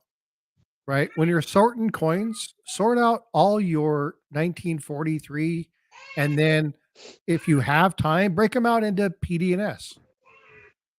And then look for the P's first, and then look for the D's, and then look for the S. So setting yourself up to look at these items and having the resources available. Plus, if you look at the same variety over and over and over and over again, and something doesn't look right, it's an indication to you that there's probably something there. So look at it, Yeah. investigate it. Okay. And it's going to take time. I'll tell you right now, I have gone through so many coins that went back and I found, oh man, I missed all of these. And I look at them now and go, how the hell did I miss that? Well, and there's Right. I don't think there's a single coin roll hunter out there who doesn't think about all of the boxes of coins that they hunted before they actually knew what they were looking for. Like, oh my gosh, what did I miss? I kept mine. I searched a box that I searched in 1996, and it was full of double dice. Isn't that funny? Oh my Yeah. gosh, I can't believe you did that. Yeah. So again, we're not telling you to keep boxes and boxes and boxes of cents and No, go through them 40 or 50 You have times. to keep boxes and boxes and boxes of cents. No, not everybody is crazy like Yes. us. She called you crazy. That's I why I have call my I have wife an boxes. angel. I have rolls and rolls and rolls, and I have a full entire red, one of those big, huge red boxes. I have one of those full of BU rolls of 60 Ds, and I just can't do it. I looked at like 4 rolls, and I'm done. You would. Well, that's the problem. See, when I get when I buy 10 rolls and they're in a batch, Yeah. I search one. I don't need to search all 10 because I know what's in the other ones when I search Yeah. one. Yeah. Typically you do, but mine are not all OBW, so I haven't got a clue. I mean, but they just keep coming through the door. And we had this hurricane a couple years ago. Yeah. And I had an office full. So they're still out in my living room because my house is still in the repair stage. Oh my goodness. So I've got literally 4 foot deep, 4 foot high by 8 foot long stock, the $25 penny boxes. Ay. Yeah. Oh, That's that what my makes me wife laugh. said. You sound like her. Ay. And then it comes to the door, the mailman will come and it's like, oh, sweet, I got some pennies. And she just looks at me and they go on the stack. Yeah. Well, at least you're getting, now you're doing stuff for Chuck. So you're getting more done. Actually, Right. I get a lot done. I actually added 60 coins to my own books. Nice. Yesterday. So I'm up to 1,700 separate RPM varieties. Wow. Yeah. Eric, You and Art Ring, man. I need to reach out to you. I have a project that I'm working on. I want to talk to you about something. Yeah. Brian is the one he's got all of the RPMs except for 40. Yeah. Let's not talk about exactly. We can't. Nobody can be compared to Brian now. Yeah. Nobody. That's just not fair. That's not fair. Yeah. He hands me the box and says, "Here, take this out there." And I was like, I'm not comfortable carrying this box. You carry it. Yeah. Right. Well, no. When you pull out one coin from the box and it's a $30,000 cent, Yeah, Or right. That's what I'm saying. I'd carry it, and I'd say, now I can't be responsible if one of these goes missing. Hell no. Yeah, I was just like, oh my god. Yeah, when you pull out All a right, 55 folks, we're gonna DDO, get back to 69 this. DDO, and 70 DDO, all in this 3 Oh. coins. It's like, ugh. And then a Well, 64 SMS. I'd stop right at the 69. Yes, I'd be like, Yeah, that's unreal. Out. Okay. All right, Anyway. get the go ready, Paula. We're gonna get back on Okay. track here. The go. Okay. All right, you guys ready? Okay. So again, let's do this. And don't feel bad if you're not finding these things. This is all just practice. Session 1. And some of these can be tough. Wait till the tough ones come out. Yeah. So we got some time. I want people to kind of get familiar with the game. I'm going to do this the first couple of times. Josh says next coin. We're going to do slow roll and stuff like that. But let's go ahead and do this. Okay. Oh, I love this one. You don't even need a loop to see this one. You can just look at the coin and see you can see this pretty clear, right? Oh, I love this one. I have never owned this, and I would love to find this one. Oh, I opened a roll and got 6 of them out of it. Oh, are you selling? Probably not, but I might. I love this one. It's like a paddle on that 9. Yeah, and the 4. Yeah. Even the 1. You look at the 1. And the whole thing is thick, but that bottom of that 9 is just bananas. And again, remember, do not put the variety listing in here. Sorry. Okay. Is that your grandbabies? Yes, it's my wild house in the morning. They're getting ready for church. I miss my grandkids. And again, woohoo, you can still put entries in. Eric, you can still put entries in. Again, as we go through this, I want you guys to put stuff in, let people know. We've got 32 people in chat. If you haven't already done so, make sure you're smashing that like button. Something is wrong with the 4, but I don't know what you call it. You call it freaking amazing is what you call it. I would love to identify one of these. First, I'm going to give you guys a little helping hand here. Repunch dates stopped when they stopped punching in the dates in 1909. The Indian had sent. Hint, hint. Hint, hint. Allah, quit jumping ahead of me. Sorry. No, it's okay. She's giving you some good information. I'm going to tell you something at the end of this, but she already told you. So it can't be an RPD after 1909. And I do think that button is going to be coming out of the new Coppercoins because there's going to be a new website coming eventually. Okay. All right. Go ahead and throw the stop in there. Why is it amazing? Simply because of the thickness, the quality of the double die. This is a DDO. It's easy to see. This is a great example of which class is it? Class 6. Thank you. So the person who got this one right, so we had RPD. DDO was the Cassie Hall. So Cassie got the first one. All right, so go ahead and put the go in for the bonus, and then tell me what the variety listing is. And again, woohoo, EMR, you guys can still do this. Jackalope, you can still enter in. Oh, you know what I need to do real quick? Hold on. Let me get over here and remove that goofy freaking heart. I hate that thing. Oh, I'm so glad you're doing that. I didn't want to say anything because I didn't want to be a pest in the beginning. No, it's okay. I hate that freaking thing. I do too. That was just the dumbest thing that YouTube did in a long time. Well, you know what they did, which when you're trying to set up your stream, like if you set up all of your defaults, they don't put that in as one of the default settings that you can remove. Right. You have to go into each freaking stream and remove it individually. Okay, stops in. Yeah, stops in. Okay, so let me ask you a question. How many people are just copying but how many people can actually understand how to do it? Because what I want to do is, I know if you're just doing this for trivia, then that's fine. If you're doing this just to enter the stuff in, but what I would like people to do is I would really like you to kind of understand where you're looking to get this particular item. Yeah. Okay. Because what's important to me is that you're learning how to find it. So let's go through this one more time. Okay. I'm trying. I don't expect everybody to get this right the first couple times. Okay. So when you come here and we're looking at this, so the first thing that you're going to be doing is you have 1943, Philadelphia, and double die obverse. Okay. So this was a DDO. We indicated that it was a DDO ahead of time. This is why I've separated the two portions of this. Everybody who sees that it's a DDO will be able to go here. If you happen to click our repunched date, then you could put that in. So if you're not sure which one it is, include both of them. And now here's the important thing.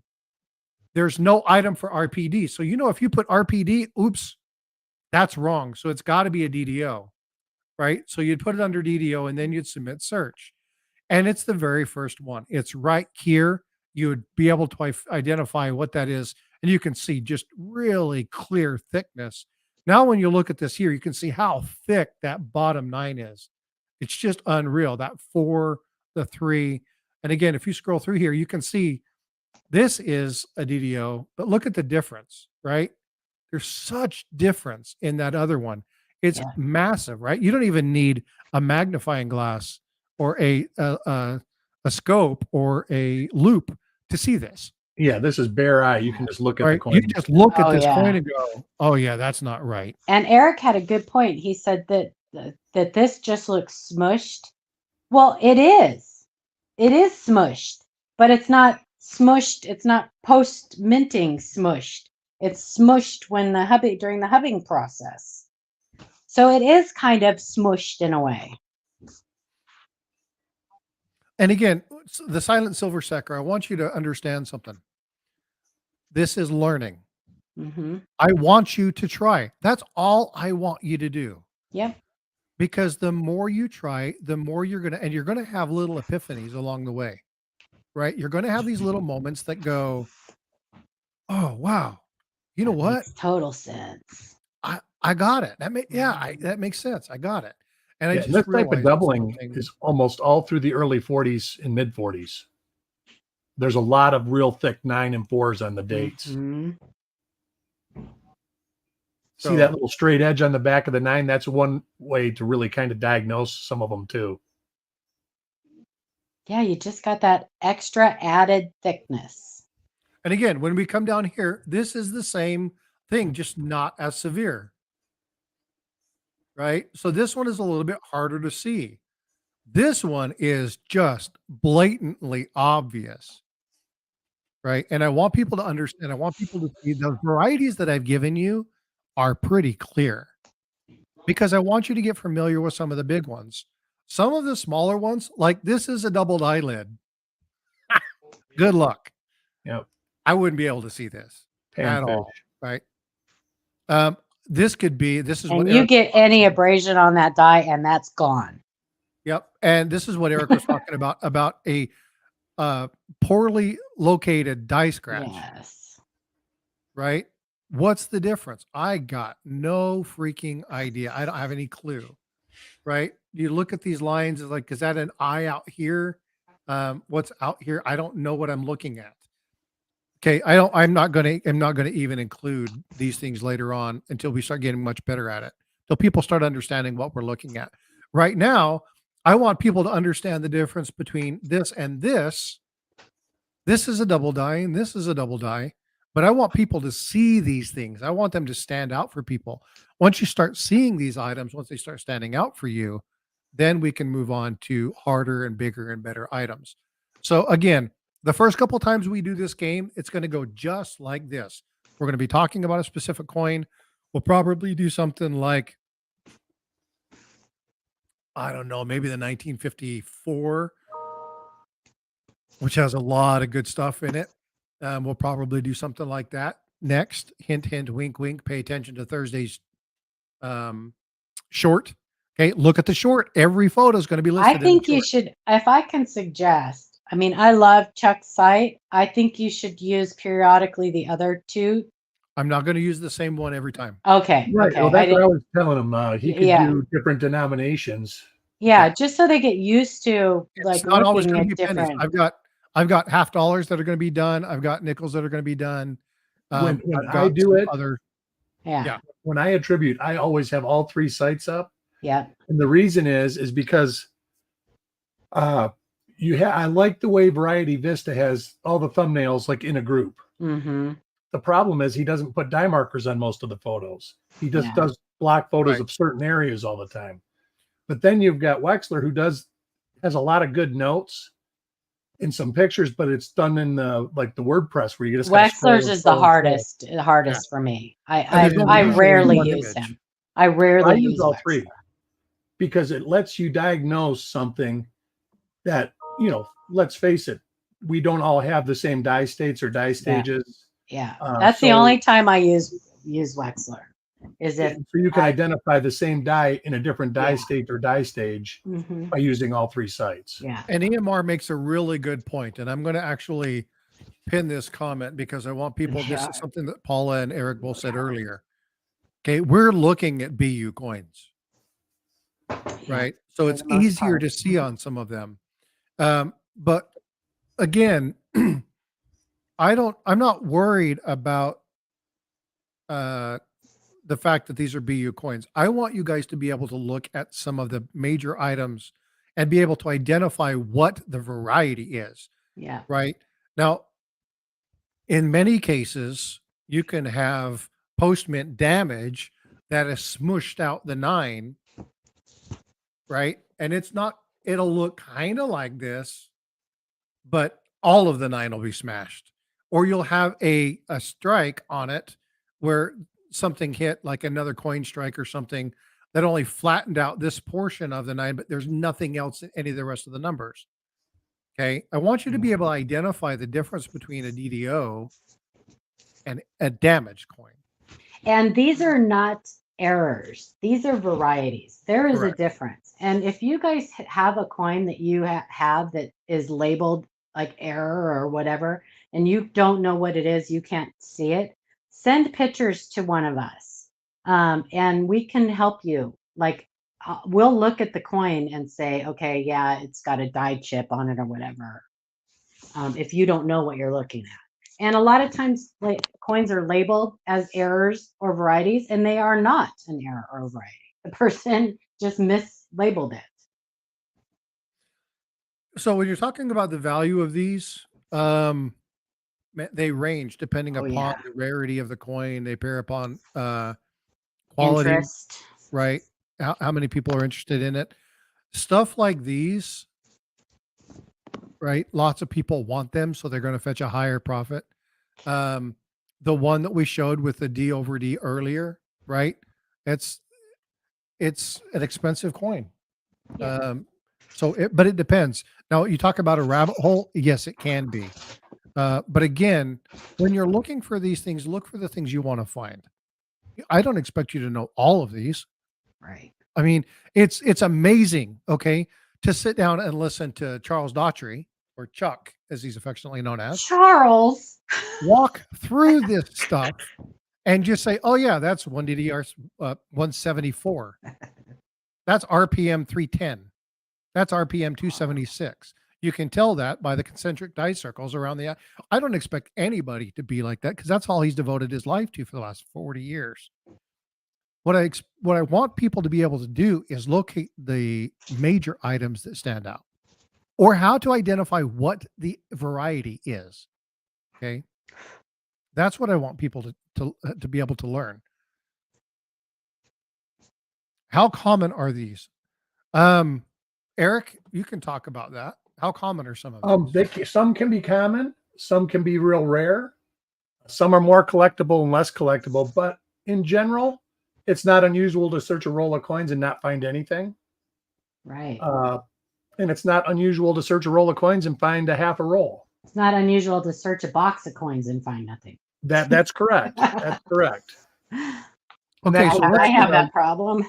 You buy 10 rolls and you search one and you're like, you might search a second one. And if it comes up dry, I don't search the rest of the rolls. And I live in Oregon, so I get Denver and I rarely get any Philadelphia, and most of the really, really good stuff comes out of Philadelphia. Well, I tell you, you can just have somebody trade you back and forth. I know. I should do that. But I don't have time. I'm looking at everybody else's coins. I don't have time. I feel your pain. I'm looking at my desk right now, and there's literally 400 coins of mine sitting in the one corner, and about 100 of other people's coins sitting in the other corner. Well, I don't even get a look at physical coins like you do. You're lucky. I just got to look at pictures. I do 60 hours a week, 80 hours a week sometimes. And most of the time I'm looking at other people's coins. Yeah. But I get the same pleasure from it. Yep. Oh, yeah. I love it just the same as, I get the same thrill out of finding coins for somebody else or identifying their coins over. Yeah. I wish I got to give good news more than I do, though. It's hard to give you. I give a lot of bad news out. Yeah. Anyway, I give a lot of machine doubling. Eric and I are just talking. Talk amongst yourselves. Yeah. Sorry, Frostbite. Thought I heard your doorbell ring. We just ramble. We're just rambling. Yeah, it's not my doorbell. So me just sent me a really cool photo. We'll talk about that afterwards because I want Eric to look at this. I want to talk about it. Yeah. We'll pull it up. We'll do this as soon as the game is done. I'll pull that up and we'll look at it. And this is another thing. If you guys have something that you think you've identified, right? Take good photos. But when you send the email, I don't care if you send it to me, if you send it to LiveCoin, or you send it to Eric or whomever you send it to. Be very clear about what you're looking for. I found this. To me, it looks like it's this. Right? Can you help me identify what variety it is? Right? Don't send them an email saying, hey, this is a real coin. What's it worth? And whatever you do, don't send an email that says, can I get your thoughts on this? Right. What are your thoughts?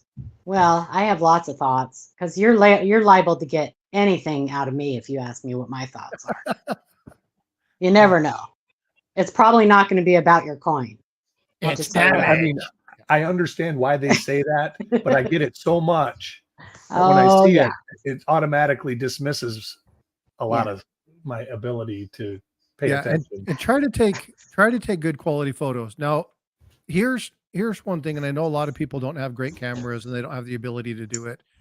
If you're going to take a picture of your microscope and your the lens, the little picture of it, that's nice. Just don't. But it's hard to zoom in and you can't really see it. You're better off zooming in as much as you can and taking good lighting, good photos, and then allowing them to use that to zoom in with. Because you've already got it zoomed in. All it's going to do is end up turning grainy. They won't be able to see a lot of the detail. So just an easy rule of the coin is if you can't see it, we can't see it. Yeah. That's just an easy rule. If it's too blurry for you to see it, proofread your pictures. If it's too blurry for you to see it, we're not going to be able to see it. If it's from across the room, we're not going to be able to see it. Frosty, can we still send you fake coins if we find them? Yeah. If you find fake coins, if you want me to do a shorter video on them, yeah, please. Again, the important thing, and I've got some other coins sitting here. I'm waiting for a stamp. I'm hoping that it comes here in the next week because I'm going to actually I'm going to do a live stream on them. I'm going to counter stamp them copies. So I want people to understand what they're doing, but I'm going to talk about them because there are some counterfeits out there that are really, really good. They're getting better at it, and they're counterfeiting the slabs. So PCGS slabs are a huge issue right now. Yeah, you can actually go to, not only counterfeiting, but the other thing you have to watch for is a genuine PCGS slab that somebody cracked and put a fake coin in. They do that with lots of slabs. Like they artificially tone them or they do something like that.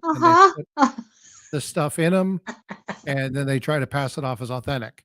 When you look at the PCGS coin and this coin, they don't match, right? The images don't match.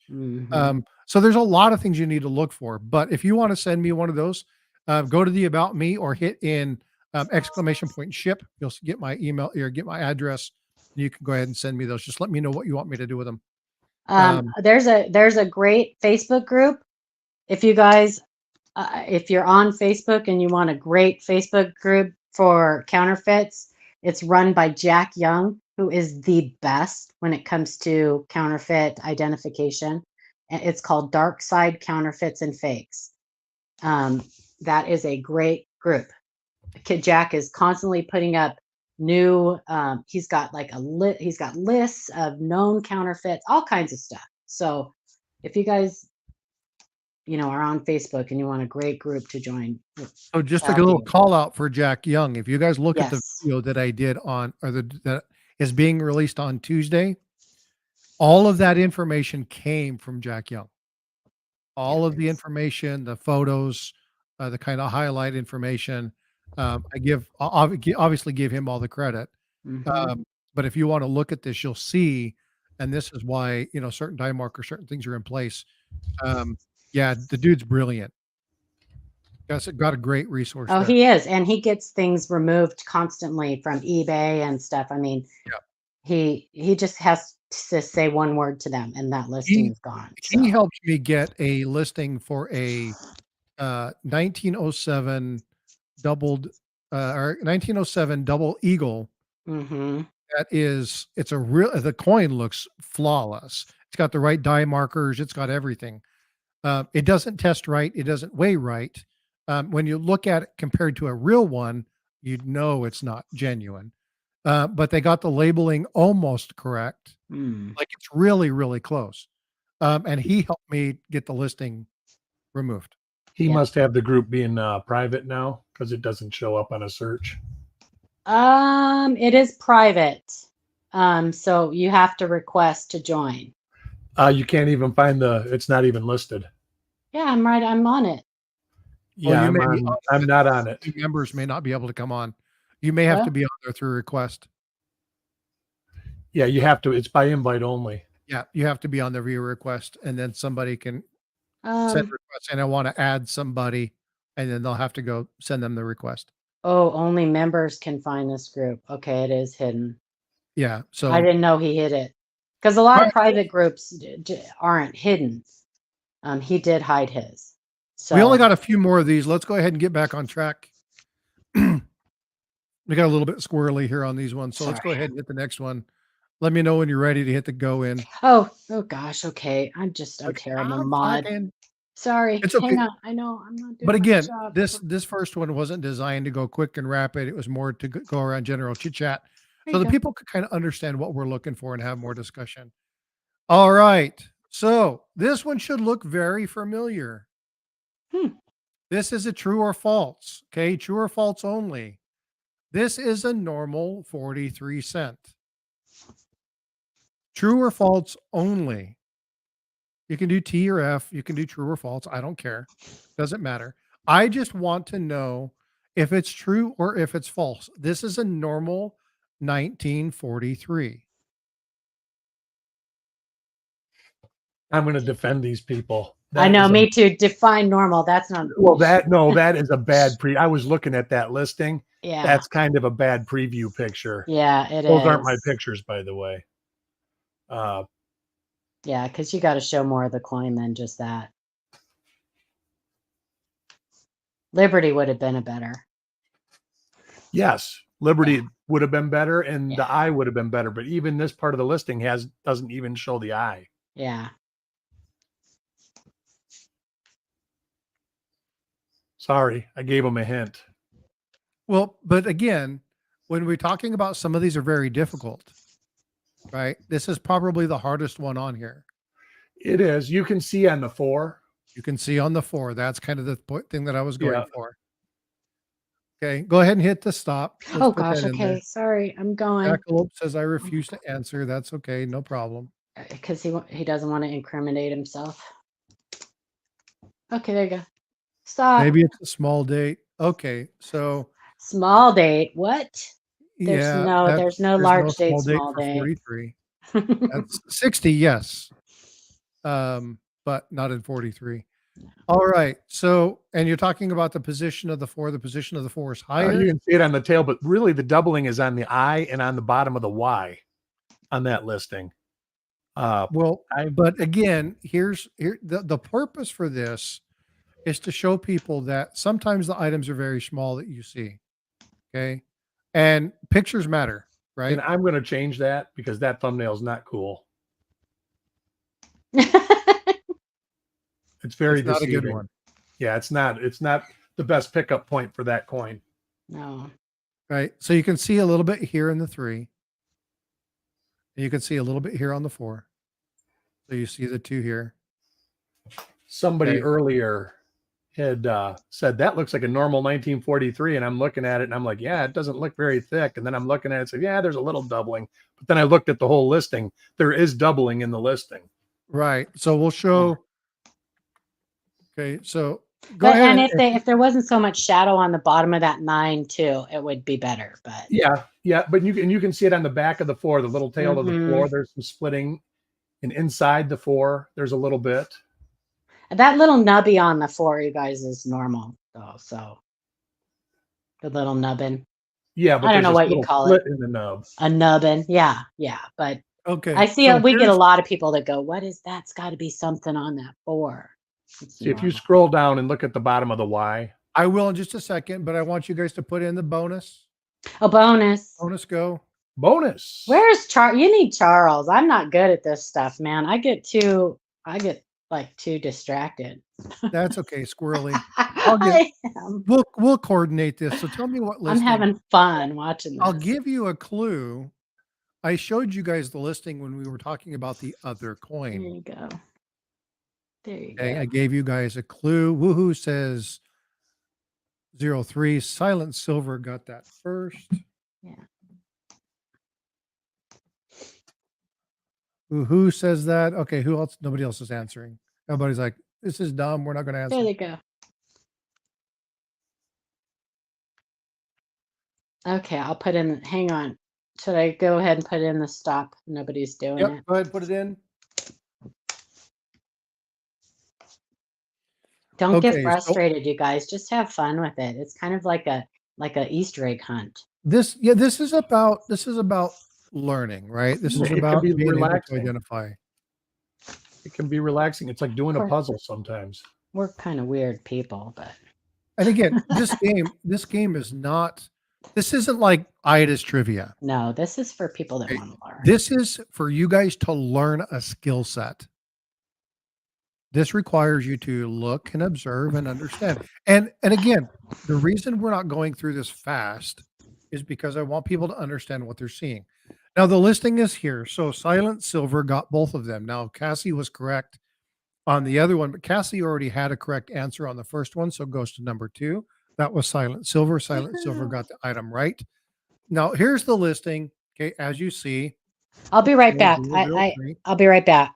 No problem, Paula. Okay, so this is what we're talking about. So when you look at it, you can see here. But what he's talking about is down here when you look at the Liberty. You can definitely see more in the Liberty. Look at the bottom of the Y. There's just a little nub coming out the bottom. Right here. That's doubling. It doesn't show the eye, but if you go to the late die state, it has a doubled eye also. I didn't take these photos, so I can't tell you. And that's a circulated example, of course. Yep. So there's the doubling in the eye. This is why doubled eyelids are impossible for me to identify. I wouldn't be able to see this.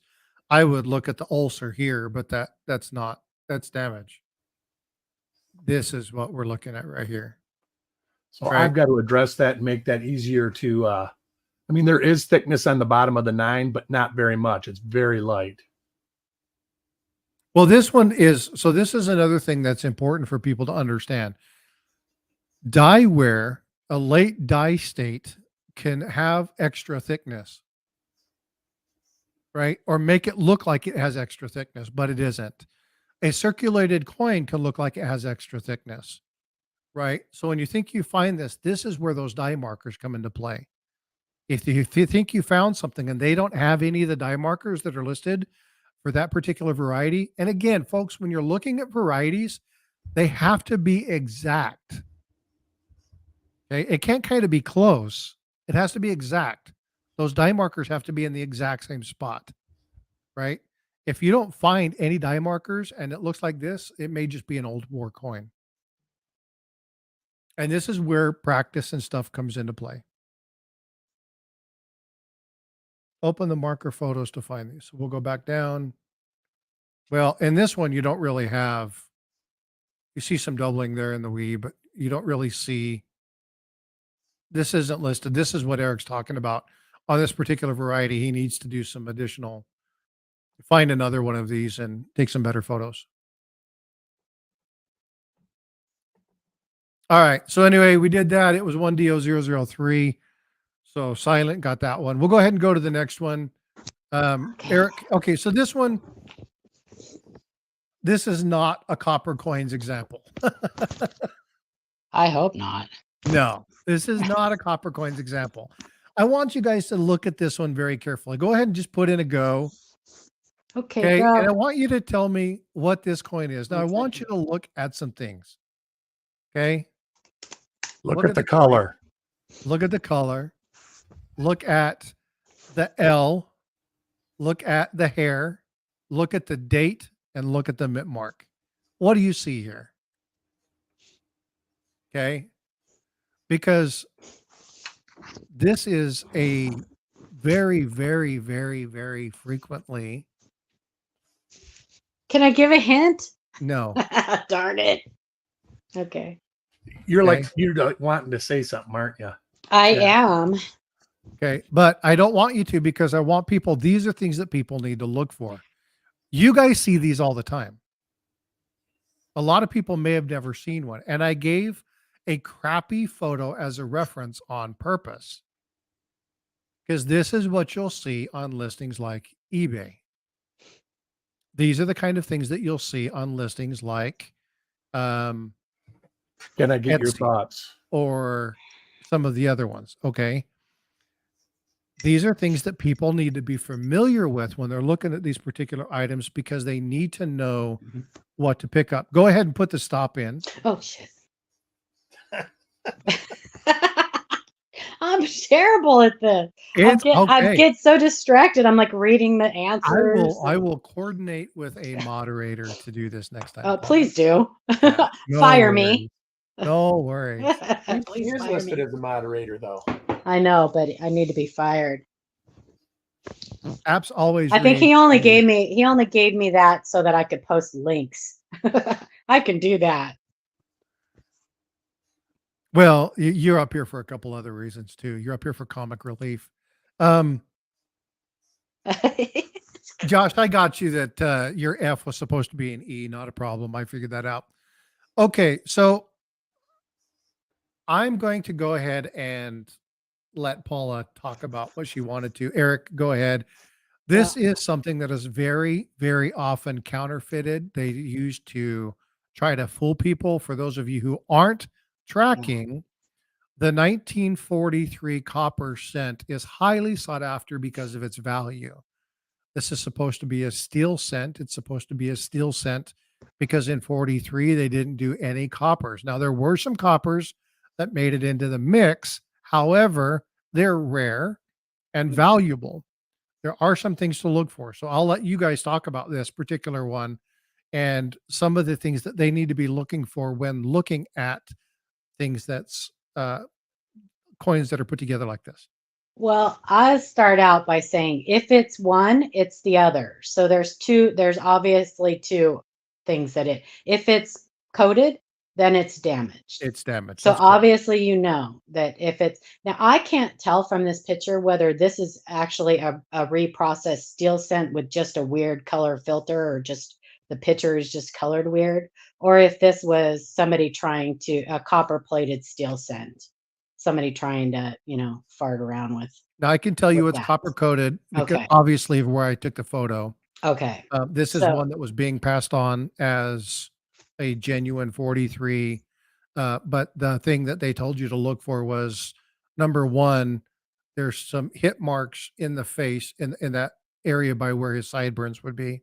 Yeah. And on the inside of those, they're still copper, but in well, if it was a copper location, cent, then it would be copper, right? right. In one location, you can see that it's actually silver inside of there. Okay. Yeah. Silverish color, I should say, because it's been hit after the fact and you wouldn't see the silver. And then the other one is all the extra coating on the L.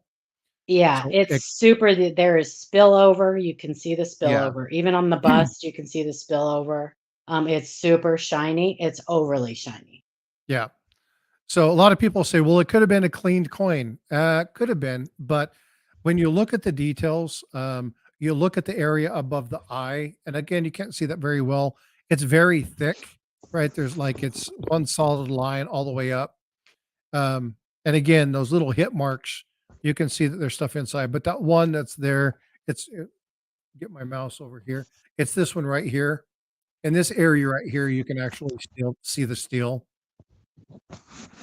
So you can't see it very well on this photo. Occam's razor. You guys use Occam's razor. The simplest explanation is usually the right one. The one that takes the least amount of assumptions is usually the right answer.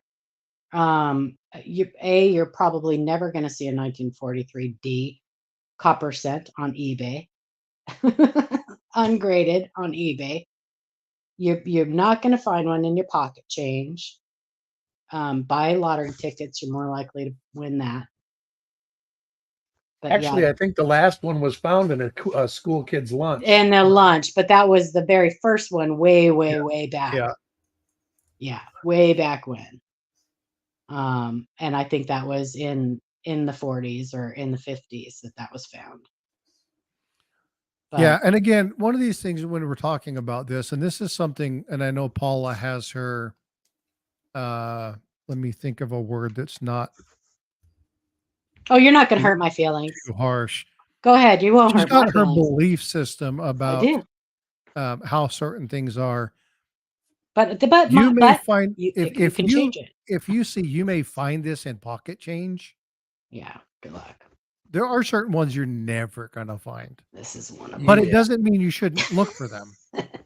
Weigh them. Yeah. Put them to a magnet. Yeah. Yeah. So I don't get these pictures that much anymore. I used to 2 years ago, but not anymore. Now we had someone trying to pass off one of these because he knew it was copper plated. So if you watched our show, you saw my rant on that, and he actually showed up in the chat, and he's a pain. But anyway, he tries to pass it off as one of the experimental, because there were experimental planchets, and one of them because they farted around and tried to figure out what composition would work best when they did the steel cents, right? And one of them was a copper-plated steel cent, but they never struck it. It never went through an upsetting mill. It's a blank, and there's like 4 of them known to exist in the different. And I think only one of the actual copper-plated blanks, and I think that Mike Byers owns them all. So. But you're not going to find that either. But he was trying to say he owned the only one that had ever been struck. No, you don't. Kane Friday is funny. He's like, I'm pretty sure I won't find this one in my change in Perth. Pretty sure you won't. I'm pretty sure you won't either. Oh, that makes me laugh. All right, but I brought this one up because, again, when you're looking for things, number one, and there are people who will say differently. Amanda. Oh, there she is. She's lurking. Hi, Amanda. Oh, brother. This is another one that when she speaks, you need to listen to because she's extremely, extremely knowledgeable. She is quiet and reserved, but this lady knows a ton about coins. Mm-hmm. So when she speaks, listen. All right. So speaking of things you're never going to find in circulation, 64 SMS coin. Not going to do it. Not going to do it. Yeah, you're not going to find it. We get that all the time too. Yeah. Now, You might find 65, 66, 67. Well, you're more likely, it's more likely that you'd have a bigger chance of finding a 64 SMS than you would a 43 copper. Yeah, that's true. But you're most likely not gonna find one. And those will be posted. I didn't even realize, but there's great diagnostic markers on those coins. Yes, there are. And I was unaware until I actually looked at one under a loop. Yes, there are.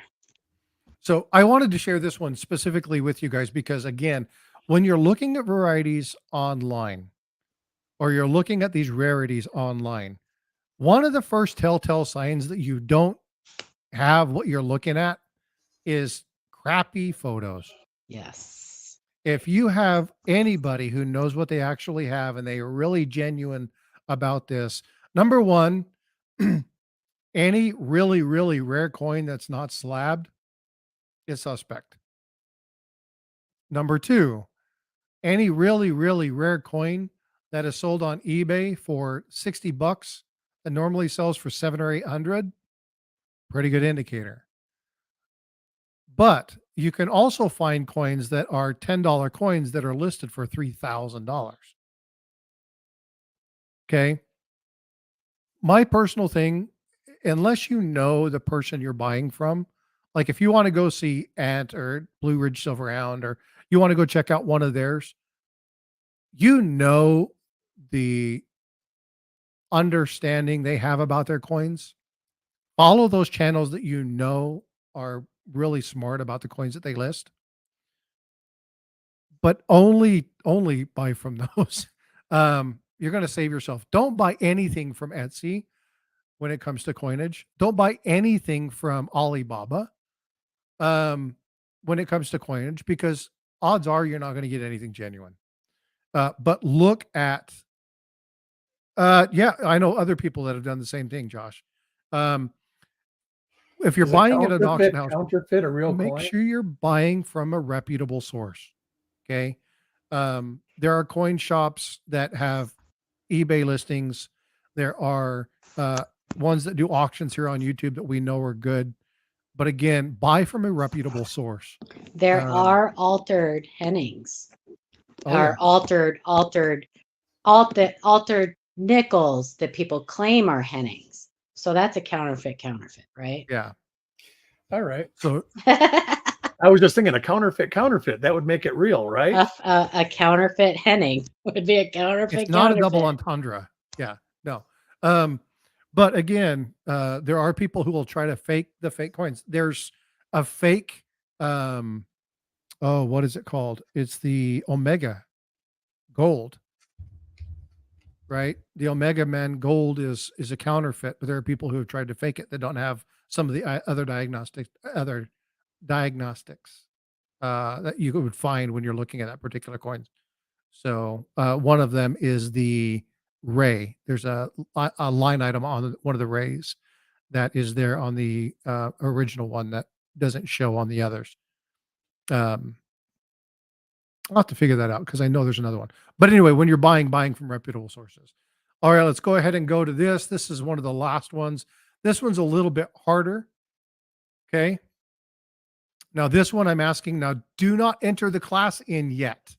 Okay. Don't do it. Just put in what you think this coin is. Okay. I'm not giving you options. I want you just to guess. Okay. Paula, good job. Sweet. Nice. I know. Amanda's like, what did you congratulate her for? You just put in some green go things. I sure did. On time. By myself. DDR, DDO.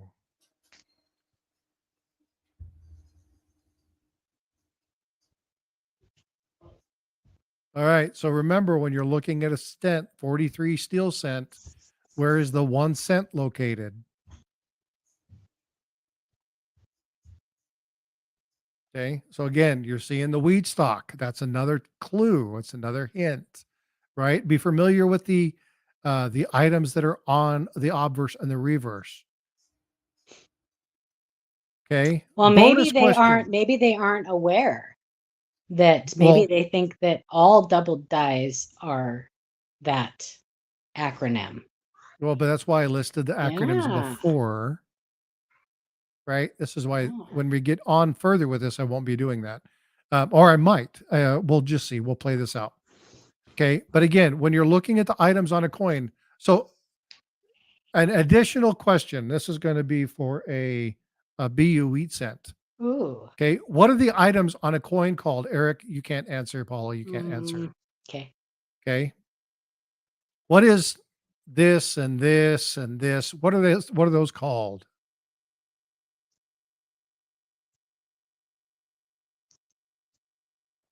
Not the Department of That's Motor very Vehicles. general. It is. So when you Very get it general. on the obverse, you get the face, you get the date. What are those items called? Things. There. I'm being general on purpose. Yes, that's general, but Devices. There you go, EMR. They're called devices.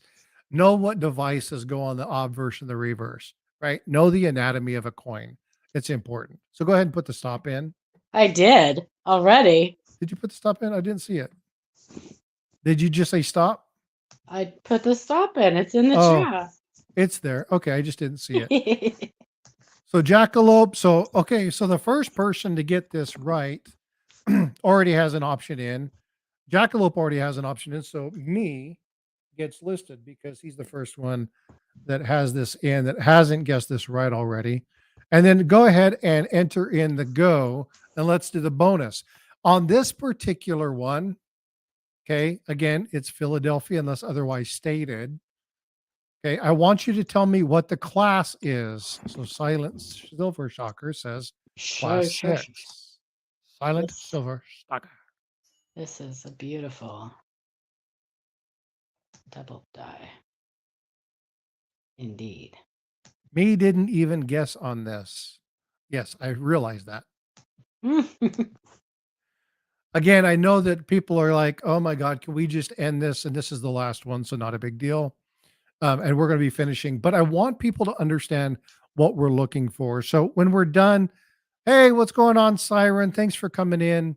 I may actually have Siren. Siren's the queen of emojis. I may talk with her and have her Do the stop and do go. that. Do There the you stop go. and go. Try to coordinate with her. This is a beauty. All right. So we got a couple different. We got a class 6. We got class 1. We got class 2. All right. Go ahead and put that stop in. Okay. All right. The stop is in. Cassie says class 4. All right. And this is actually a class 6. Yes. So the first person that said class 6 was going to be Silent. Silent Silver Stacker got class 6. Yeah. Right off the get. Yep. Very good. Now, again, folks, when we're doing that thing on Thursday, okay, Thursday, we're going to be doing that short, and that short is going to show the listing of all the coins. You can have these coins listed. You can have the what they are and the variety done ahead of time if you want to. All I want you to do is I want you to become familiar with what the coins are and how to identify them. Okay, that's the whole premise of this. So I'm going to go ahead and stop sharing this screen. I'm going to go ahead and bring the 3 of us back up. Woohoo. All right, so that's done. So right now we had 7 coins. We were able to figure out what was going on, kind of talk about some of these particular items.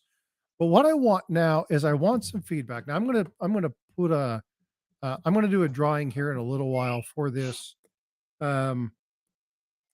just to kind of say thanks to the people who participated in this. They did great. They did did. great. This is not easy. This is not easy. And again, there's a lot of stuff that was listed on here that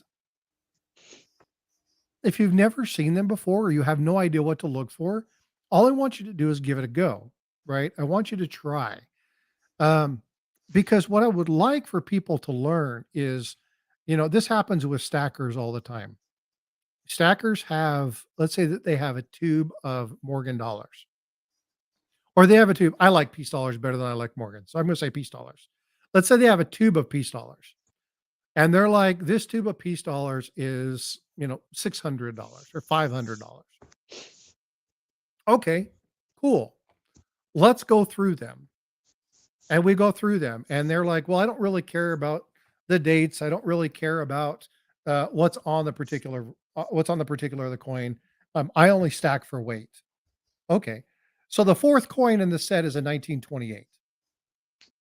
And it's in, let's say, AU 58. My favorite grade. Cool. So I'll buy that stack of peace dollars from you for $550. Done. Okay. So now that one coin sells for $700-800. Yeah. Okay. You So just made a now, big or deal. $1,000. So now I got all the rest of them free, and I've made money because you didn't know what you have. I want people to understand what they have. I want people to be able to understand where to find what they have. I want for people to understand what to look for, right? Because you may have a coin that takes that tube from $600 to $1,500, right? So I really want people to understand. So the premise of this game is to kind of give you the skills that you need to understand some of the differences. The only way you're going to get good at this is to play the game more, or to get out there and grab yourself some coins and look at them. The more you practice it, the more you work with it, the better off you'll be. Now, you want a good way to do this without having to spend money and actually take the time to look at all the coins? Yeah. Go to Coppercoins. Watch their roll reveals. See what they're looking at. Go to Livecoin Q&A and watch their Monday show. And We got a watch big what they're show giving. tomorrow. Watch what people are submitting. Watch what they're putting on the show.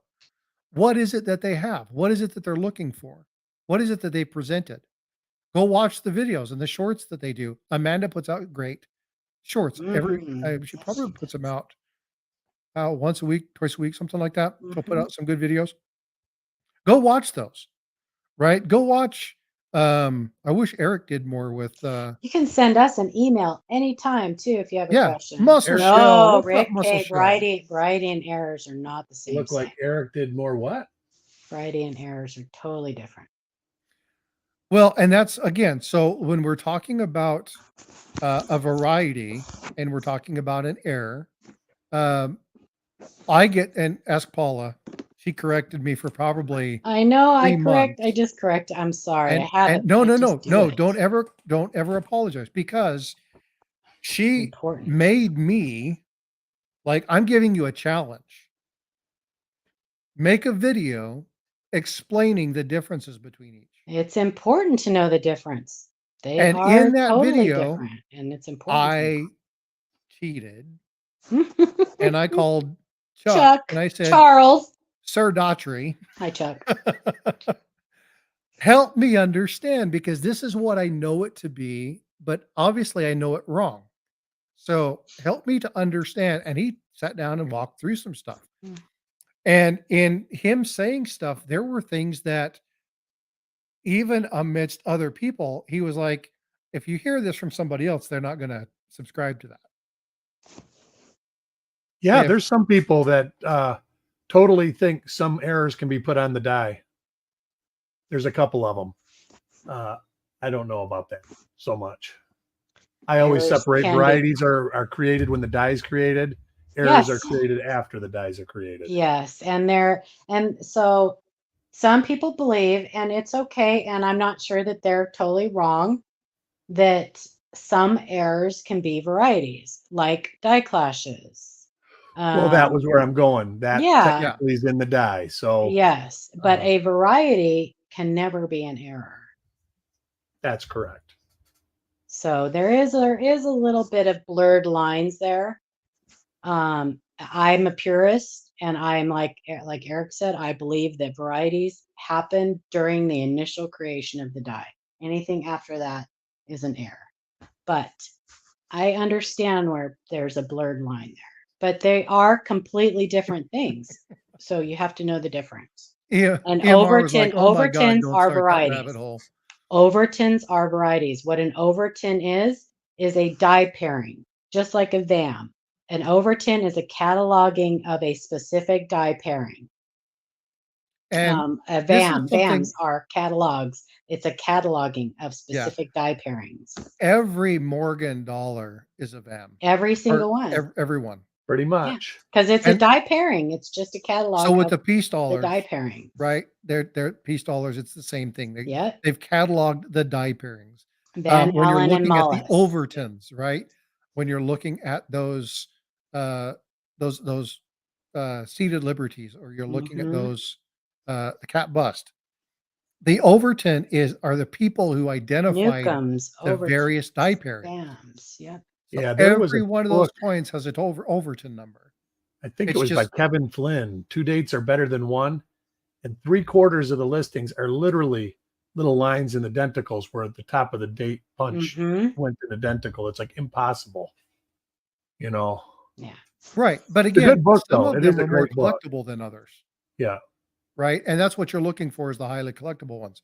Um, unless you're somebody who specializes in overtons themselves, I wouldn't expect anybody to understand the differences in most of them. But like, okay, so here's a great example. Remember the overton that I got from Coin Crew, Mhm. right?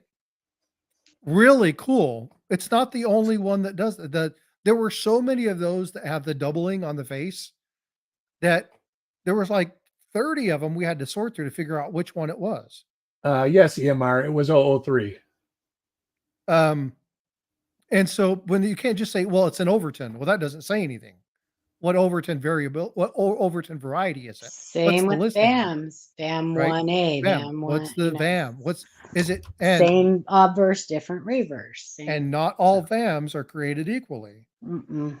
Right. So again, it's important you understand the language and the terminology. And what I'm going to do, so there's But going to they're be some peace varieties. dollars, there're going to be some Morgan dollars, there's going to be some nickels. I may even include some currency in the game.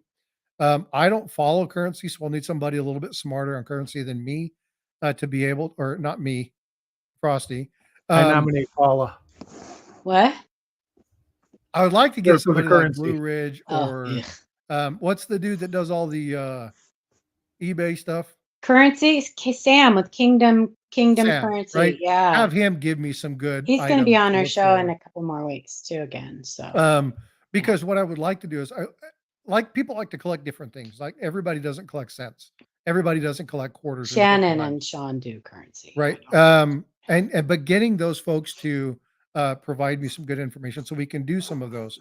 I'm going to try and make sure that the people very knowledgeable in these particular items, Shay, will be a great ones for some of the ones that I want to do Jenny's. for, like, the 2 cent or Jenny's 2 the cents.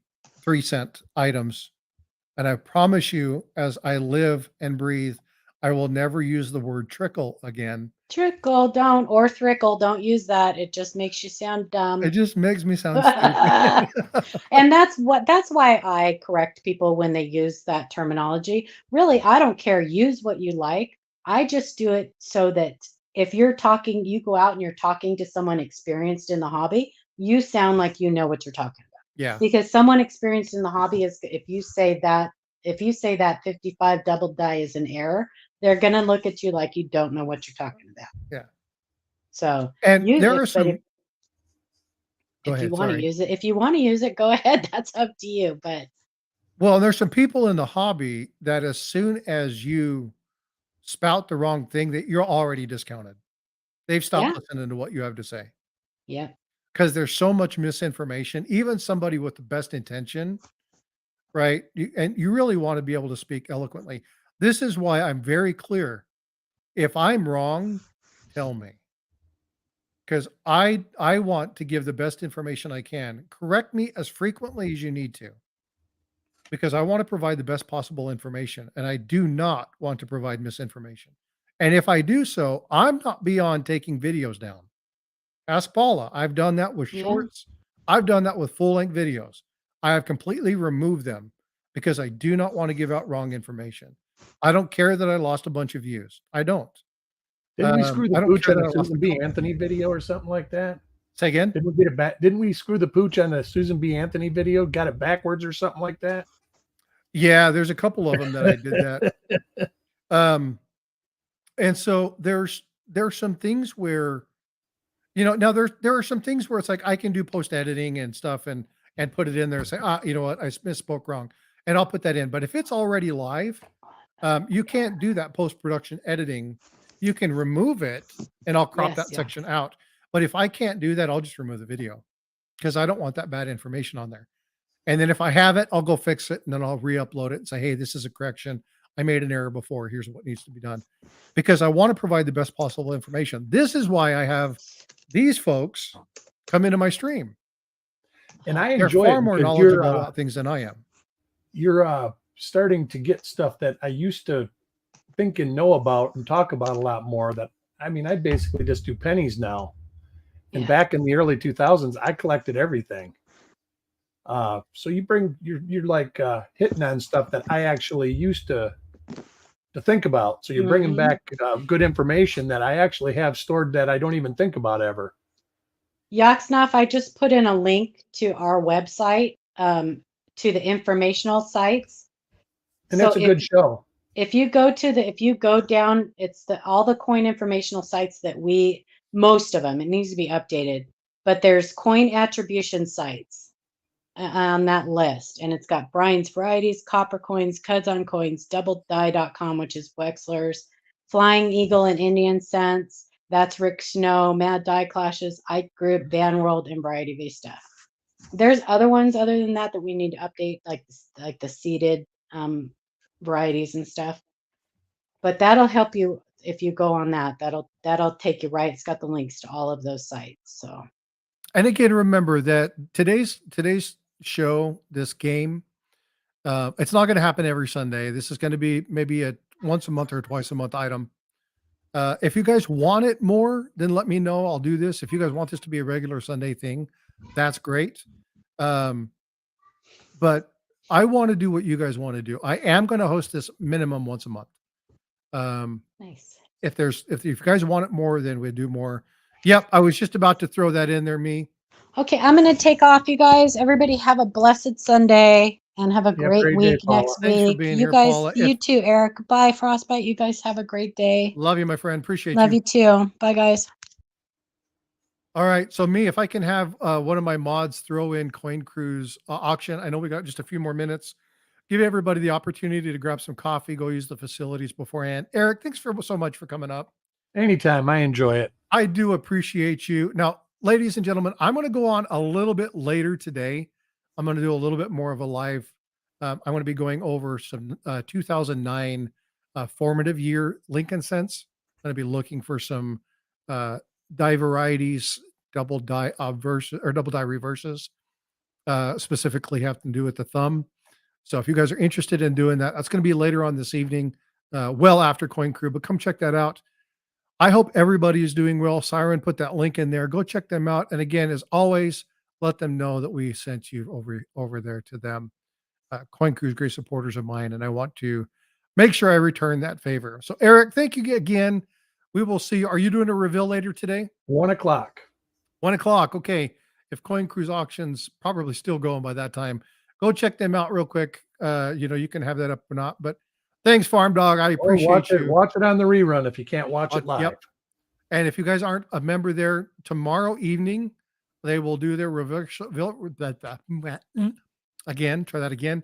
They will do their reveal show where they sell out the coins for the reveals that they do during the week. Is that 6 o'clock Eastern? 7 o'clock. Oh, 6 o'clock your time. 7 o'clock Eastern. 7 Eastern, 6 Central.